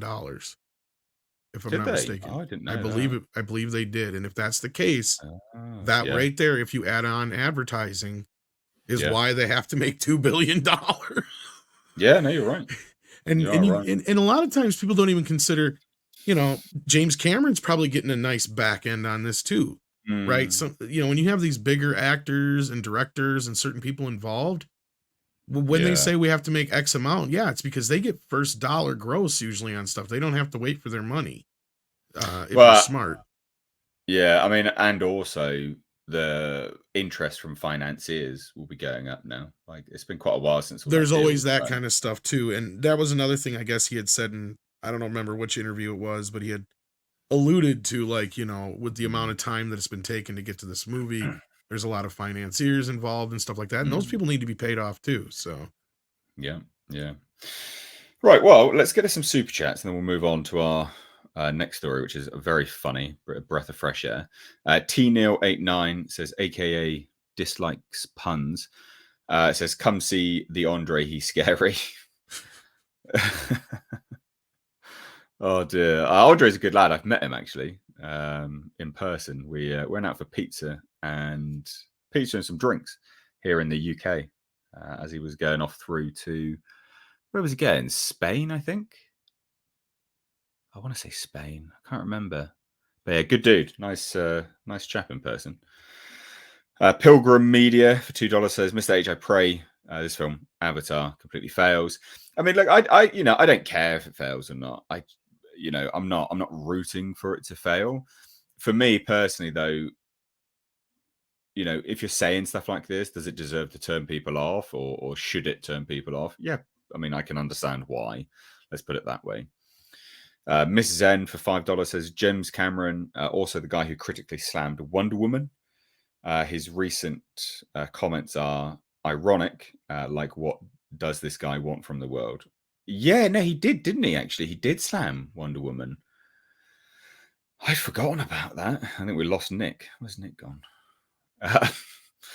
Gary for £5 says, it took so many years to come up with this shit. No wonder he's worried about this movie. Yeah, I don't think it took that long to come up with it, though. He was more waiting for technology, apparently. I don't think the story's deep enough for it to take years to come up with. Take a 610 for $5 says, the thing is, Arnie would probably agree with James these days. Yeah, he would. After all, he was in a loveless marriage and selling blinds in Terminator Dark Fate. Yeah. I mean, he would agree. He absolutely would agree. And that's sad, right? Like, you often see this with comedians, especially now, comedians that got their career due to incredibly edgy comedy, and now the same comedians that are like, you can't joke about that. That someone might be offended. You're like, what? We know your name because you did that. Now you're what?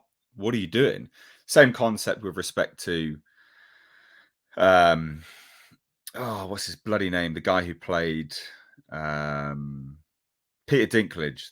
He bitches and moans about people getting, like, dwarf gigs now, and it's like, mate, even the dwarf community is like, you motherfucker, like, so you can get jobs and we can't. What are you doing?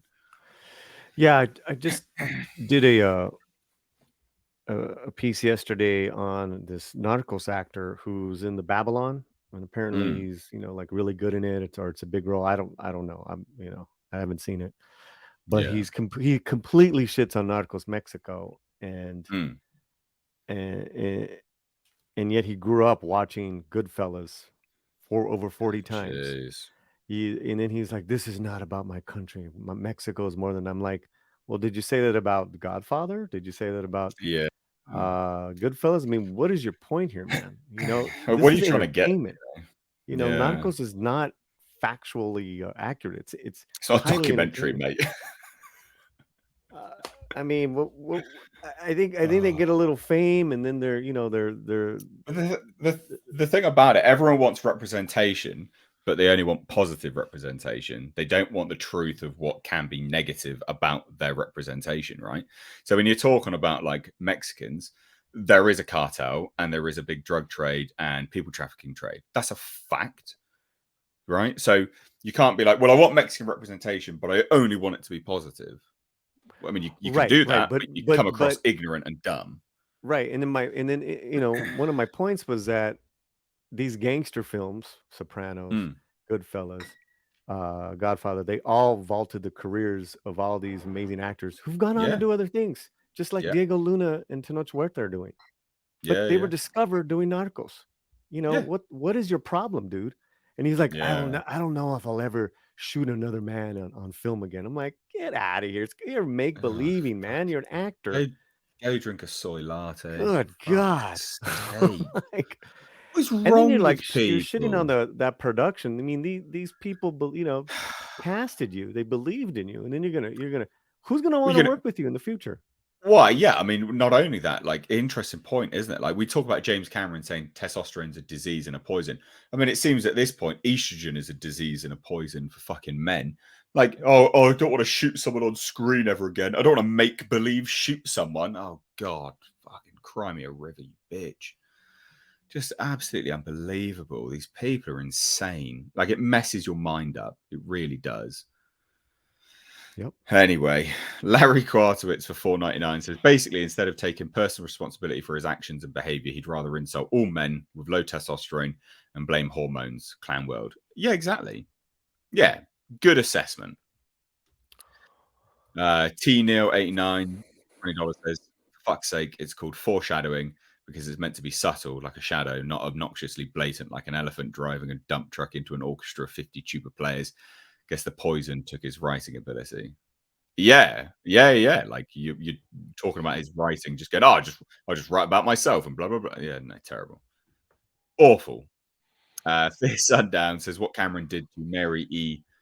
Mastra Antonio on The Abyss. He's a cancel waiting to happen. What was that?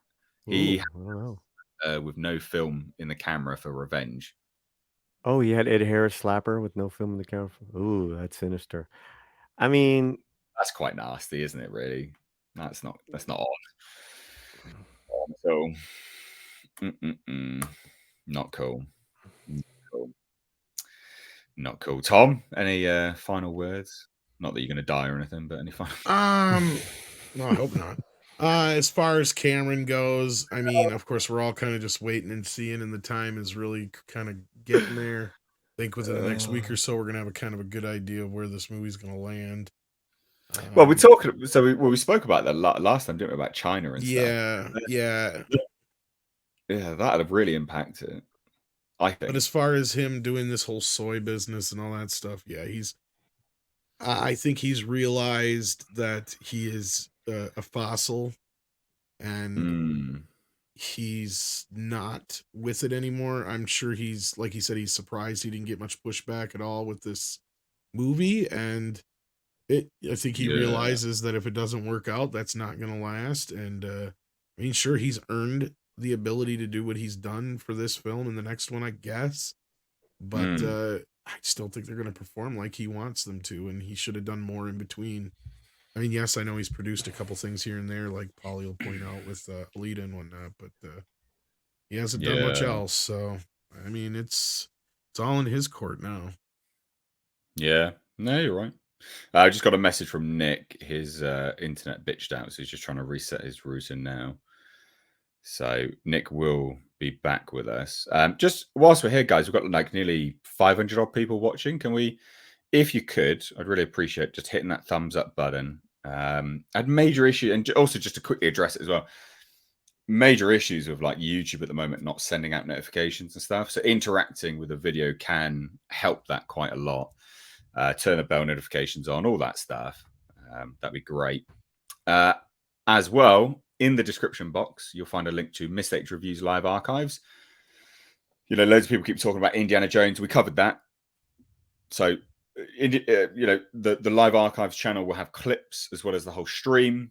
So that'll be there on there as a clip at some point as well. So just, you know, click the link in the description box and hit subscribe to that channel and turn those bell notifications on. And I was hoping Nick would drop in now. But, I mean, it must be pretty shit internet. Never mind. So, Rings of Power. It's got to pop up every now and then. But it's not me bitching about it this time. It's one of the original actors from, you know, Lord of the Rings, who played the King of Rohan, right? So the actor Bernard Hill slams Rings of Power as money-making venture and not interested in watching it. Hell yeah. Right. You know, he is right. Like, all movies are a money-making venture. Obviously they are. All series are, of course. But you can still go into it with a certain earnest love of the source material, right? And you know it when you watch a film or a series that has that. We all know it. We've all seen them. We go, wow, okay, they clearly care about this. They clearly love it. There's attention involved. And 9 times out of 10, those ones actually earn more money. So it's funny when we talk about these things which are just money-making ventures. The ones which are so blatantly money-making ones don't tend to be, you know, those ones which actually earn a lot of money. But yeah, he absolutely rips it apart. And, you know, it's interesting seeing comments about stuff like this from actors that were involved in the, you know, in the actual trilogy. So Bernard Hill, the actor best known to Lord of the Rings fans around the world as King Theoden, hit out at Amazon's The Lord of the Rings, The Rings of Power in a recent interview with Metro. The Rings of Power aired its 8-episode first season on Amazon Prime this fall. And when asked if he watched the show, Hill snapped back. So not like, oh, I just, you know, he snapped back. No, not interested. Straight to the point. It's a money-making venture, and I'm not interested in watching that or being in it. Good luck to them and all that stuff, but it's not like the real thing. Hill was then asked if Lord of the Rings franchise should have ended after Peter Jackson wrapped his original trilogy with The Return of the King, to which the actor responded rather curtly, to the point, completely yes. Doesn't mince his words, does he? I mean, what a fucking legend. What an absolute legend. Yeah. To the point. No, not interested. No, it's not the real thing. God. Thoughts? Yeah. Because you watched it all, Paulie, didn't you? So I watched the whole thing. God damn. Dreadful. But as far as Bernard Hill, I mean, applause. What a legend. Sir. You know, we need this more than those goofballs from you know, the Frodo, the hobbits, you know, doing their own little, you know, virtue stances that they did during their so-called racism of putting down Rings of Power. It's like, oh my God, what Goodness me. that was so lame. Anyways, yeah, you know, it's great. I mean, he is an elderly, you know, veteran actor. I think those are the ones that really just don't care. They, you know, they're well, they've made their career. They're like, whatever. I'll just say how I actually think now. I'm not, you know, vying for anyone's approval at this point, are they? You know, and if anything, he was probably holding back a little bit. He probably just sees what a disaster it's been. Yeah. And kind of how they also have treated, you know, Tolkien's legacy, because, you know, the thing is too, these actors that were part of this Jackson trilogy, man, it became part of their blood for a couple of years while they filmed. They got tattoos together. They bonded. This is, you know, they went through the war of filming this. Well, some of them got trench foot, if I remember rightly, because they were some of them, I believe, got trench foot, if I remember rightly. No way, really? This stuff, yeah. I'm fairly certain. Don't, you know, quote me on it, but I'm fairly certain they got trench foot because they were literally walking around in this armor stuff, water running up, like everything. It was just gross and Aragorn actually broke his foot when he booted, Right. and they just kept rolling, just roll it, and the screen was real. Just amazing stuff. Viggo Mortensen, great. Like you say, they went through it all. They went through it together, and the proof's in the pudding. The 20 years anniversary's coming up of the Two Towers. It's still probably my favorite of the three. I love all three, and what they were able to create, it hasn't really been equaled. Definitely not by power. No, not in the slightest. Tom. Oh, Tom's not here. As far as the Rings of Power thing, where are we at in the conversation here? Where are we at? You're not even listening, right? No, I was dealing with something real quick. My kid was calling me. And so he did continue, and he says, I think they were pushing it when they made The Hobbit. The Hobbit's okay, so this is the guy who was in the first movie? Okay. Yeah. So he says The Hobbit's a tiny book. They did it well. They did it really, really well. They expanded it. But I think you can only stretch a piece of elastic so far. I think they managed it in The Hobbit because there were some really good things in The Hobbit, without a doubt. But yeah, he's not interested in watching. He says he refuses to watch it. He's not interested in watching The Rings of Power at all. And basically, they just should have ended, and he can't be bothered with it. So great stuff. Tom, do you have any input now? No, other than just the idea that this guy is clearly not beating around the bush about what Amazon is doing. I love it when actors, in comparison to what he clearly experienced with Jackson and those guys over there. And I mean, chances are for him to say something like that, that almost tells me like he may have been contacted. Or we know Peter Jackson was. Yeah, and in that case, yeah, it was they ghosted his ass because they had to at that time. But as far as like the rest goes, like, yeah, I mean, I just have respect for an actor who can come out and say, yeah, I'm not gonna go to that level, regardless of how much money they may offer me or whatever it is, because it's just a cash grab. It has no soul, basically. So yeah, I think it's quite telling. Yeah, Nick, you're back. What did you think about these comments? Have you seen them? I have not seen them. Give me just a quick rundown. Basically, the guy is just not. He's one of the original actors from Lord of the Rings, and he's like, mate, the Rings of Power sucks doo-doo. He's like, I'm not interested in it. It's a money-making venture, and I'm not interested in watching that or being in it. Good luck to them and all that, but it's not the real thing. 100% agree. Good on him for not taking the money and being part of a soulless production of the Rings of Power, which was god awful. I couldn't even get past the second episode. It was that bad for me. So yeah, good on him. Too bad the other actors that were in it didn't come out and say the same thing before they took their roles. Speaking of actors, I reckon we're going to see this a lot now, but one of the actors has just quietly stepped away and they've had to recast him.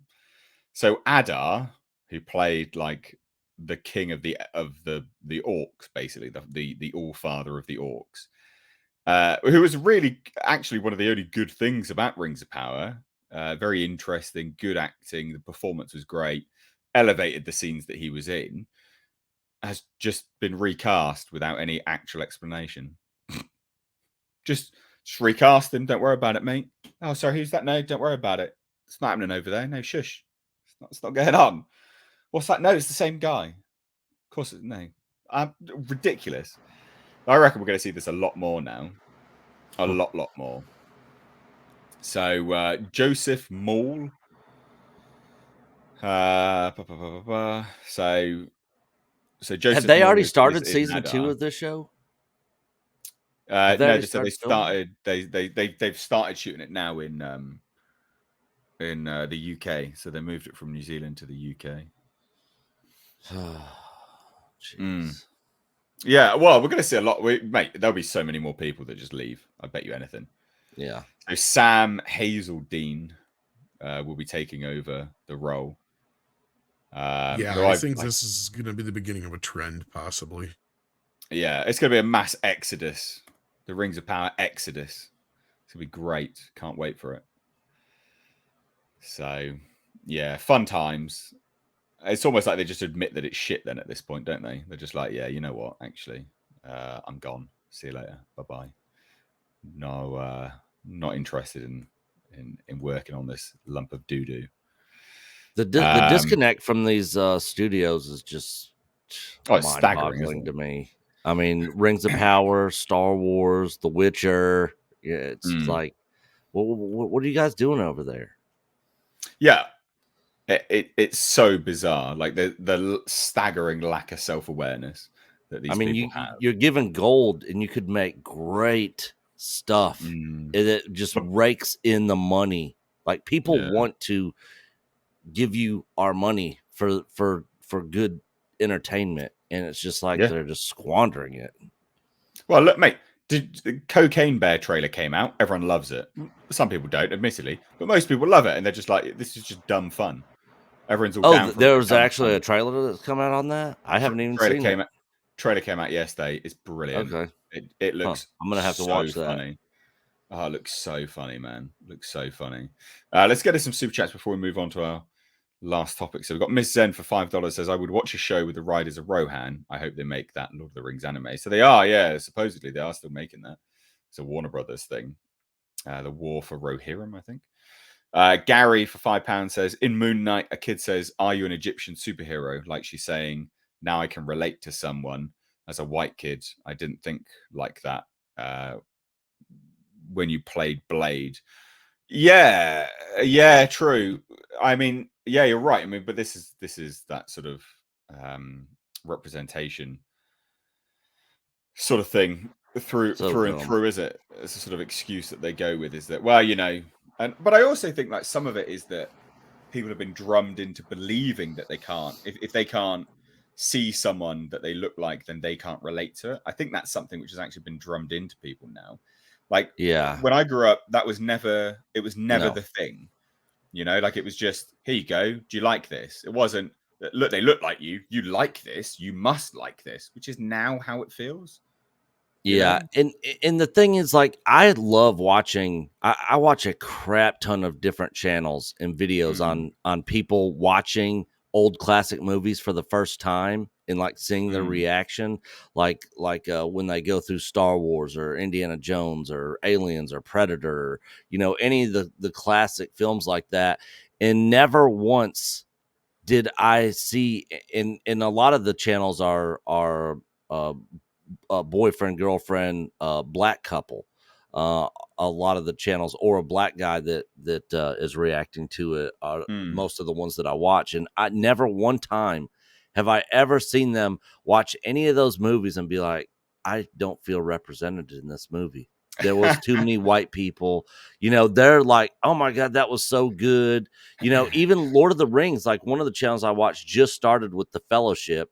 And at the end of that, they weren't like, where were all the black people in this? Like, none of that. They were just talking about how awesome it was and how they can't wait to watch the next one, you know? So it's like, come on, you know, with this representation.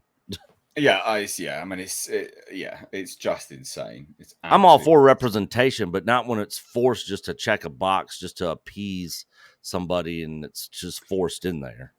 Yeah, I mean, that's the thing. It has to be organic. That's the thing. Jerry A for $4.99 says that's always been the case. Hollywood writers hate being told what to do when they receive a property. Yeah, well, they just think they know best. That's what it is. They literally just think they know best all the time. You know, it's the same thing with the Witcher. They think they know best. Same with Rings of Power. They think they know best, and they also think they're far more intelligent than they actually are, which is very funny, because when you hear them in interviews and they spout utter bollocks, you're just like, oh, shut up. Like, the showrunners for Rings of Power were banging on about how they subverted everyone's expectations the whole while, and they're like, "Oh, did you spot this reference? Yeah, Sauron, not Sauron." It's like, yeah, everyone did. Everyone did. What are you talking about? Everyone did. Shut up. God. So was Sauron in that show, was it the Eminem looking blonde haired dude? No, that's actually a woman, apparently, I think. Oh, really? Something like that. We've got tits, so I'm presuming, but I mean, it's 2022, so can't presume too much. I can't tell really. nowadays, you know, with some of these people. Nah, it was the white dude.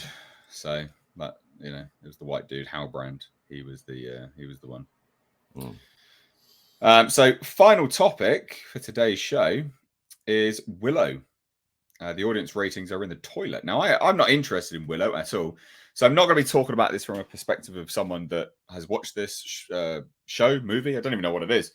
I'm not interested. I simply just don't care. You know, like the trailer didn't excite me at all. I like the original, but I'm just not interested in this. None of it's appealed to me. Tom, sound like you want to say something there. Well, what's sad about this, I watched like the first 5 or so 10 minutes of it, and I shut the shit off because I was a big fan of the original. And So- there is a sequel that could be told here with a strong female lead, and it sounds like they completely disregarded and ignored everything that came before, yet they're trying to be clever with their, you know, setup here, and it's like, you're not fooling anybody. What I saw of what the show so far, you've got Sorsha bad mouthing Mad Mardigan and basically saying in so many words she regretted marrying him in the first place in the first few minutes. You see his daughter and son, of course, she's the bestest ever and in love with Freckles there. And the son, of course, is a big dolt. You know, all he can think about is sex and food and whatnot. So he's like, you know, all that kind of business. It's like they totally forgot who Mad Mardigan was. You know, sure, he had this reputation that preceded him, but he also proved himself to be exactly what he boasted to be, right, in the film. So, like, I don't see why his legacy should still be the rumors of, you know, the loser that he was when he proved that he wasn't that, and he became the great warrior. You know, you even have the scene where Willow says, "You are a great swordsman," you know, and he's like, "Yeah," and then he falls down, you know, but still, you know, like, I mean, that's the charm of Mad Mardigan, right? Like, it's like they totally don't understand those characters. And then as far as Willow goes, I didn't even get as far as him, but I saw the clip of him walking out and talking, and it is the most wooden acting I've ever seen out of Warwick Davis. And that is, you know, he is a veteran actor. He's been acting since he's a little kid. I know he can act. It's obviously what they're giving him to work with, and this whole like fucking just concept is dumb. I some people have told me what happens beyond here because Chris Gore did get to see like the first 8 episodes or something like that. And yeah, a lot of what I said is what he's like, yeah, basically. So, wow. Is that Paulie, did you watch this? You seen this? No, I'm not going to see it. No. Not interested. No, not interested. Especially if it's, you know, yeah, I'm not going to see it. Okay. Nick?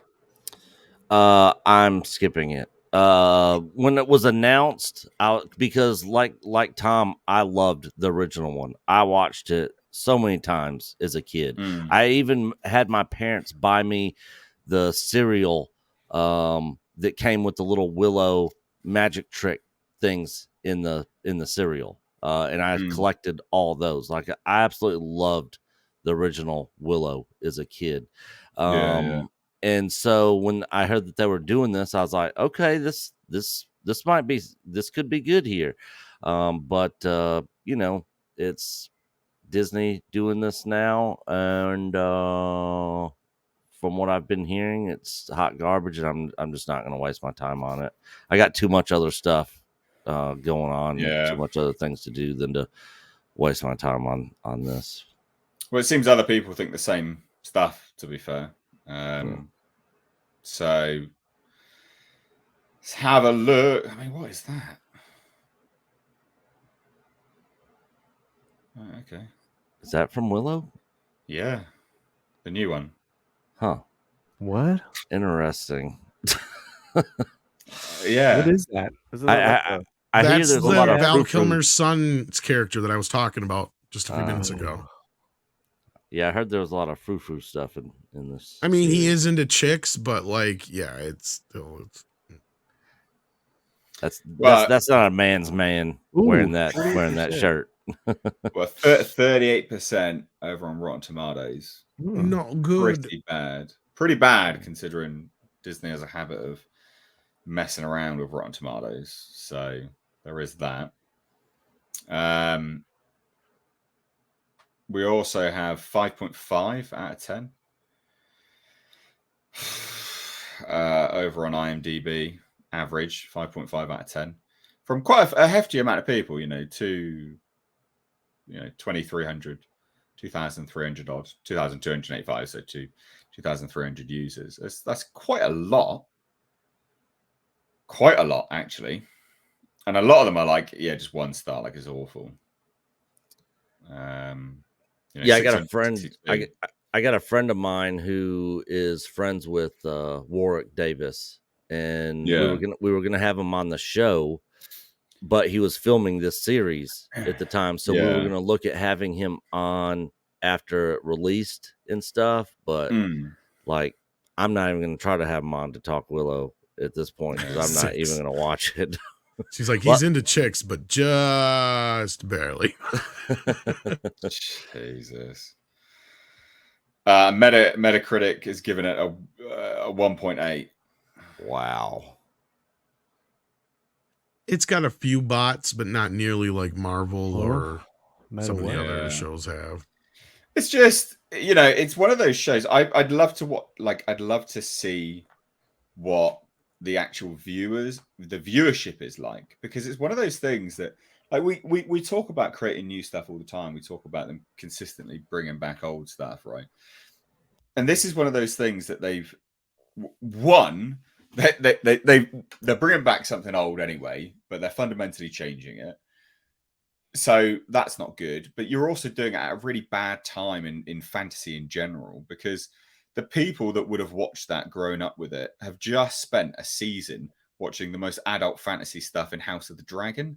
So then they come out with, like, Willow, and then all the adults are going to be like, oh, fuck this shit. And then maybe their kids are probably not going to be that interested in it, or they're not going to tell their kids about it. Like, I mean, it's I don't know. I don't reckon well, yeah, exactly. Who is it for? Like, who's this for? It might have an audience, and it's not me. It doesn't mean it's not, Who's this for, guys? I don't know. Was it for the audience of Willow in the past?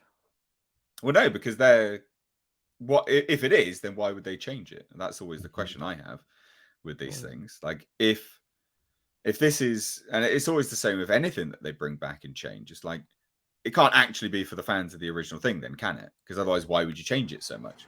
Fundamentally, why would you change so much of it from what people liked to then what you've established now? Like, why would you do that? Strange. Very, very strange.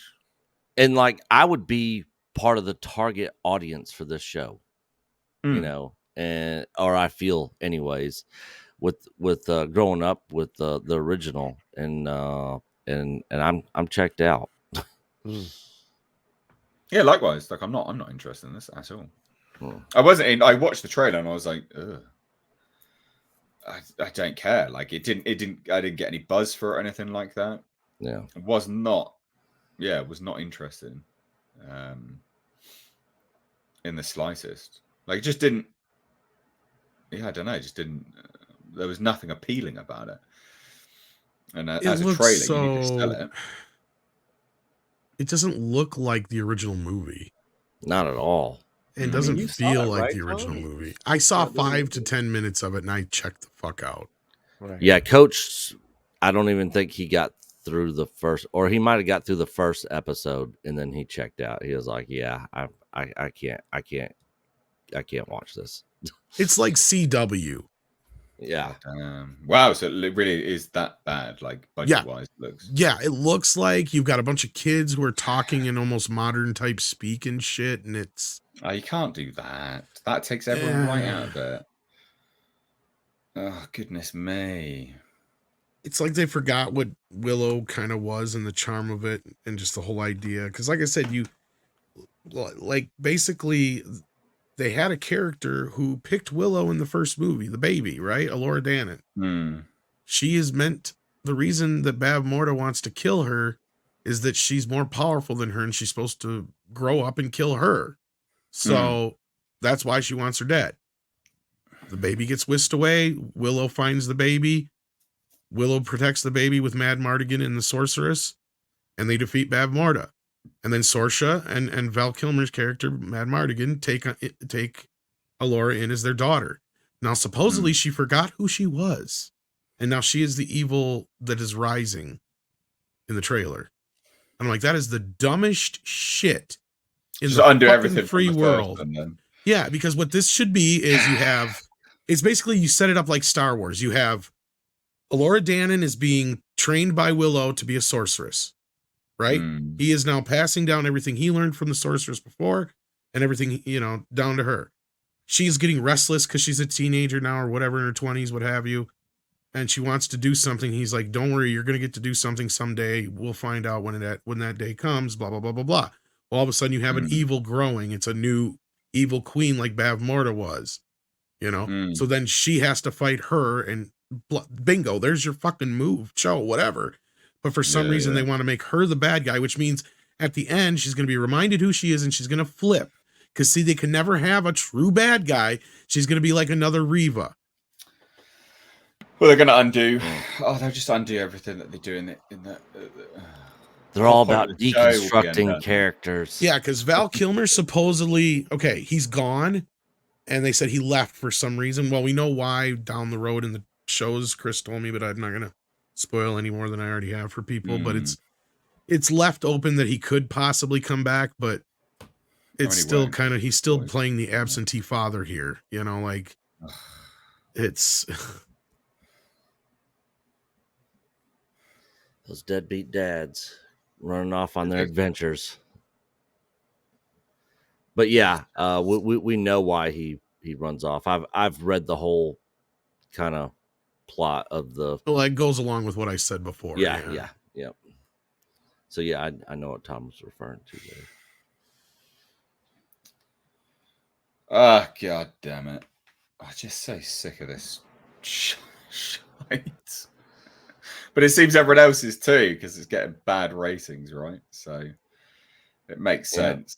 Well, we did have positive talk on Troll and positive talk on Guardians of the Galaxy Volume 3 today. There you go. We could recommend some positive stuff. This is very true. Larry Quadowitz says, speaking of little people, I recently saw Tiptoes, a rom-com about little people with Dinklage in it, but it stars Matthew McConaughey and Kate Beckinsale, and Gary Oldman plays the main little person character. Weirdest film ever. It was one of those movies that came out, what was it, 2000? Right. Like 2006, 7, 8, somewhere in there, I think it was. And it's like it's the type of movie that Tropic Thunder is talking about when they say don't go full, artard. Like, that's kind of where this movie goes, because you got Gary Oldman playing a little person, and he's literally walking around on his knees. Does he go full little person? Really? Literally full little person, and that's gold, man. It doesn't work real well in the movie.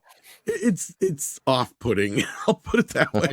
Was it 2003? Says Larry in a super chat there. Okay. How does he do anything with his? Oh God, I'm gonna have to Google this. He's basically wearing blue socks on his legs. So then he has the fake, like, I doubt you had this over where you're at. Maybe you did, Nate, but I know Nick and Paul, you'll probably know what I'm talking about. But Tim Conway did this character called Dwarf, who's literally like a midget. And that's what he would do, is he'd walk around on his knees, and he'd have fake cut off shoes on his knees. So this is what they did for this movie. And they gave him blue socks so they could take out his legs with CGI. Wow. Oh, it's so bad. What a bad decision. So bad. But see, I'm gonna- Dorf, he just made sure they shot it from an angle to where you couldn't see his legs, or they had his legs in the stage or whatever in one way or another to kind of hide him. You know, and that was part of the joke. You know, and it didn't age too well even with that. So No. Dwarf was awesome, man. it was in the back in the day, but I mean, it's the kind of thing that would get you canceled now, right? Oh yeah, there's no way they could do that today.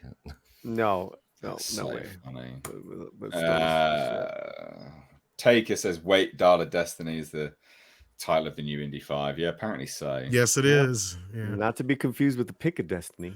Yeah, not to be confused with. Or Wheel of Time. Oh God.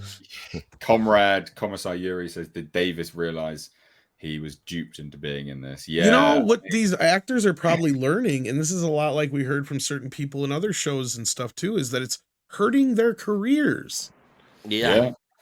You know, at first, you know, it looks like, oh, I'm getting in on this franchise deal or what have you, and we heard the same thing from the rumors from the what's her face on Doctor Who. What's her name? The chick who played Doctor Who for like 3-4 years here. Jodie Whittaker. Jodie Whittaker. Yeah. Where her management had supposedly told her, you got to get the fuck out of this gig because it's ruining your chances for a future career. Well, who's going to hire her anything now? Like, yeah. No one, really.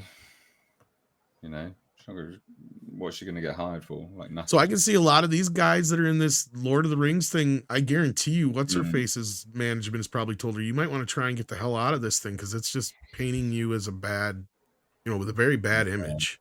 Well, yeah, it's really interesting to see these actors when they're, you know, on red carpets or doing their interviews or their social media, when they know they're the product that they're part of is a turd.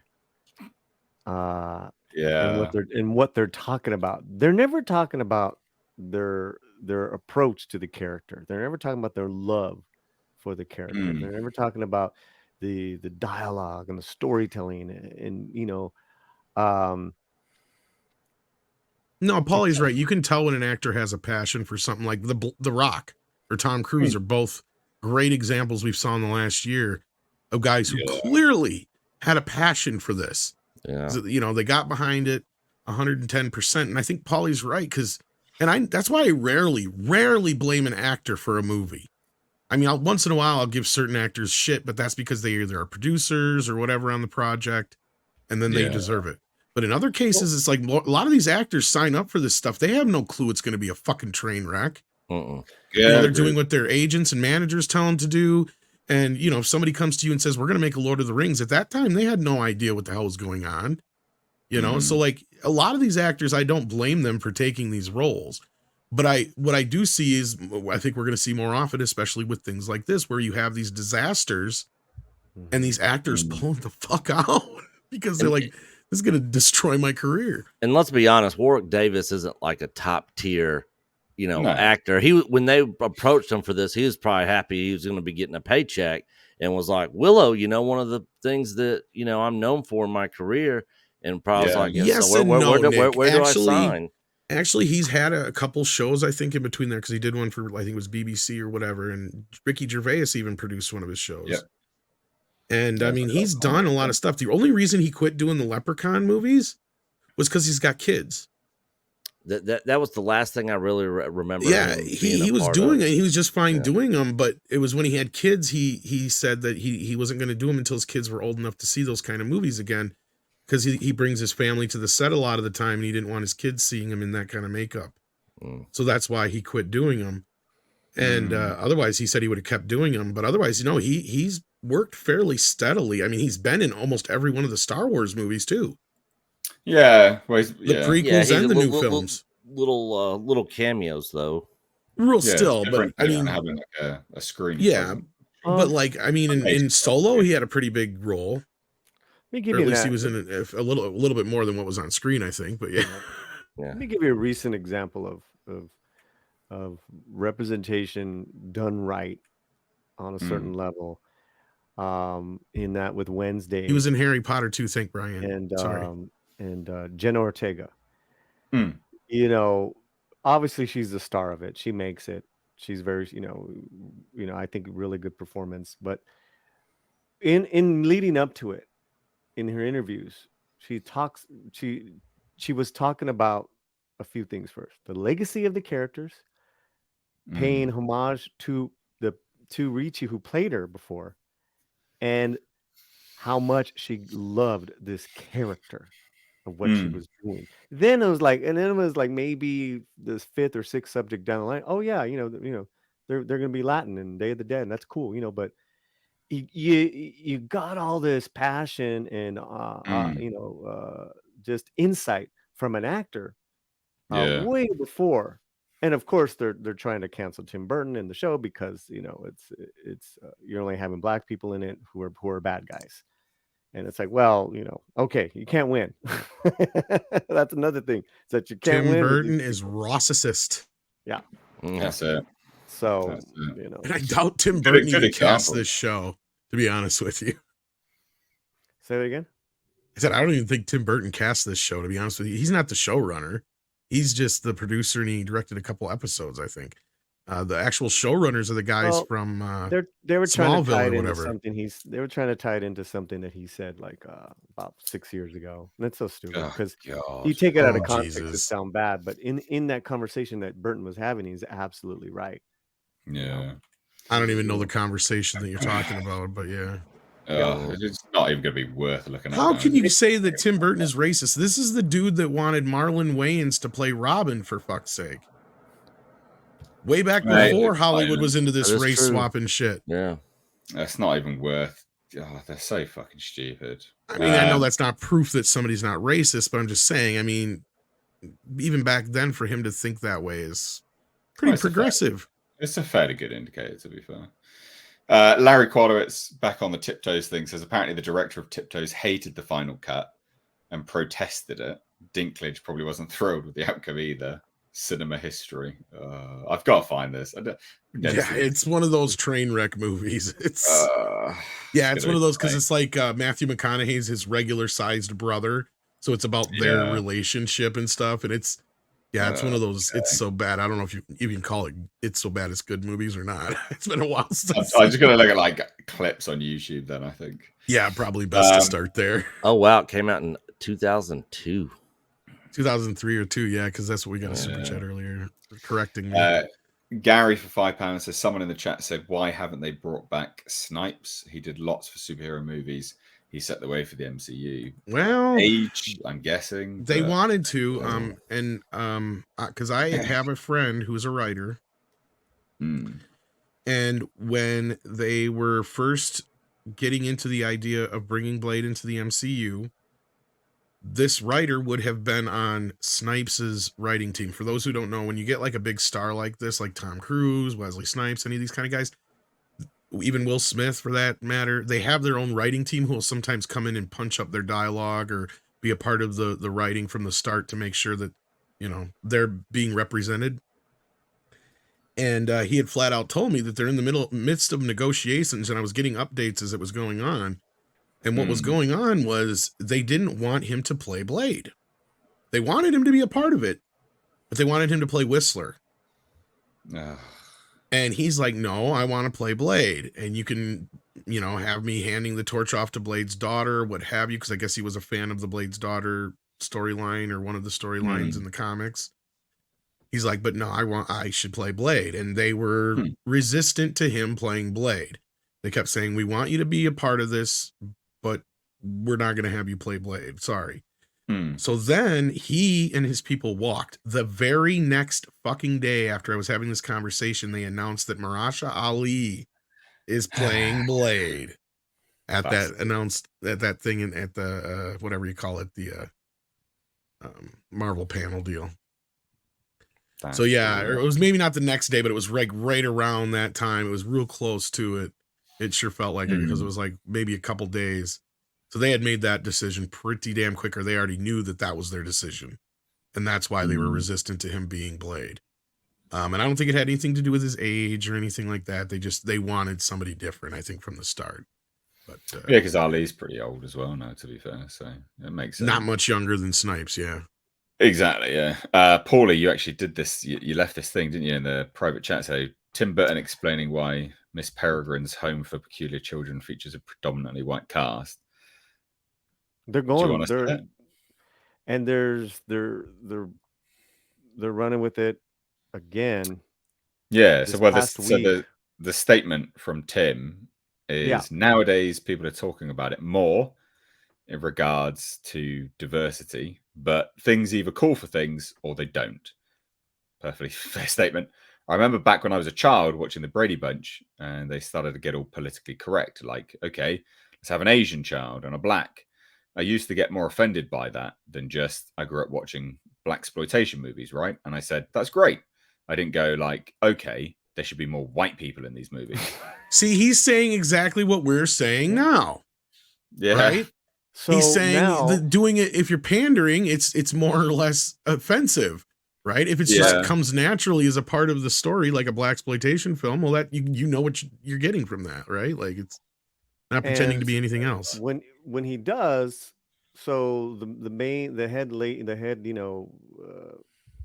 gal or whatever, the number one gal at the Nevermore is a siren, and she happens to be black. The actor, she's fantastic. It's a great role, right? But they're deeming her as a bully, and they're saying that Tim Burton's racist because of that.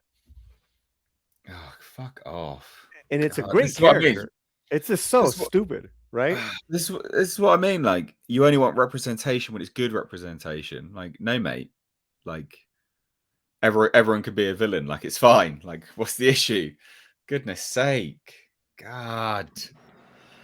And let's not forget about the diversity of the casting of just the Addams Family alone. It's really diverse. Yeah, I mean, but it's not. That's not enough. That's not enough. No, of course it's not, mate. Of course it's not. Anyways, it must be trailer day today. Did you guys see the trailer for the new Transformers or Loki season 2? Loki season 2 trailer? Loki season 2's out? Yeah. Whoa, they're dropping like. No, we did not see that. What? Let's see that one. Fuck. Yeah. Oh my God. Have you Tom, have you got that? Can you get that up? I can find it here. I'm hearing about it now for the first time too. Yeah. They're just dropping shit like crazy here. Let's see here. Marvel. Let's see. Yeah, because they also had an Ant-Man deal, but it's mostly, from what I can tell, made up just of a featurette, isn't it? Yeah, I don't see anything on the main. There's a couple of different shots in the last 20 seconds of it. I don't see anything on the official thing for Loki. Are you sure it's in? Oh, it might be this season 2 first look trailer thing that came out. I think there's one from a year ago. Here, let me look on Marvel's Twitter page. I was gonna say, I just looked on their Facebook. Facebook. Yeah, it's not there. I'm not seeing anything. And I'm seeing this first look. Yeah, the first look, season 2 first look trailer. Yeah, it's not on Marvel. Okay, this is like a TV trailer. It looks like. Yeah, is it fan made? I think it's just like a compilation of scenes and stuff. I don't know. It's nowhere on the Marvel Twitter page. It's a trailer, but I'm not sure this is real. I don't think it is. I think it's one of those concepts. It looks fan made. No, I'm pretty sure this is fan made. Yeah, it is. I just fast forwarded through it. It is. Right. It's probably like the best thing ever. On that note, ladies and gents, we're going to have to wrap it up here because I need to go sleepy time because it's late here in the UK, almost midnight. So, Nick, what have you got coming up, my dude, over at Echo Base Network? Me and Coach are going to be doing our live stream this Saturday night. We might have, we're probably going to have some people on that have been really disagreeing with us in the comment section on Andor, which should make for an interesting conversation. But we like to mix it up and get people that disagree with us on there and kind of have that kind of conversation. So, it should be a fun, interesting stream this Saturday night. Perfect. Great. Paulie, what you got coming up? Got a lot. Going to go hang out with Chris Gore and Gary. Gonna go see Violent Night tonight. Lucky. Nice. We'll do an out of the theater review. Nice. Cool, man. And then we're gonna do me and Culture Casino are gonna do a live interview this Saturday on a very controversial subject with the sister of Sashim Littlefeather, who the one who yeah. faked being the Correct. fucking faker, fake and bitch. the sister's coming out. Like she contacted us because she loved where we were coming from. I love And it. we're gonna, That's brilliant. like it's gonna be wild. You know, she's got a lot to say. So I'm basically just gonna give her the floor. Oh yeah, that'd be great, man. The mic is yours. Right. What do you have to say? Because you know the whole family was half Mexican and half white. Yeah. Nah, man. Unreal, man. Native American. We talking about American. So got lots going on, and then hell. I think I'm gonna hit the Chris Gore panel at LA Comic-Con as well. Nice. Tom, what you got coming up, buddy? I got Midnight's Edge After Dark coming up in about a half hour here. Nice. Other than that, just the normal stuff, morning show and all that business. Perfect. Matthew, yeah, we covered Indiana Jones 5 trailer earlier in the stream at the start. Rewind. Actually. Yeah, so everyone, thank you so much. Please do check the links in the description box to everyone's channel that appeared here today, and also the live stream channel where clips from this stream and every other stream will be going out along with the full stream episodes, because they don't stay on the main channel from now on. But from me and everyone else, thank you all so much. I hope you have a great evening. Take care. See you guys.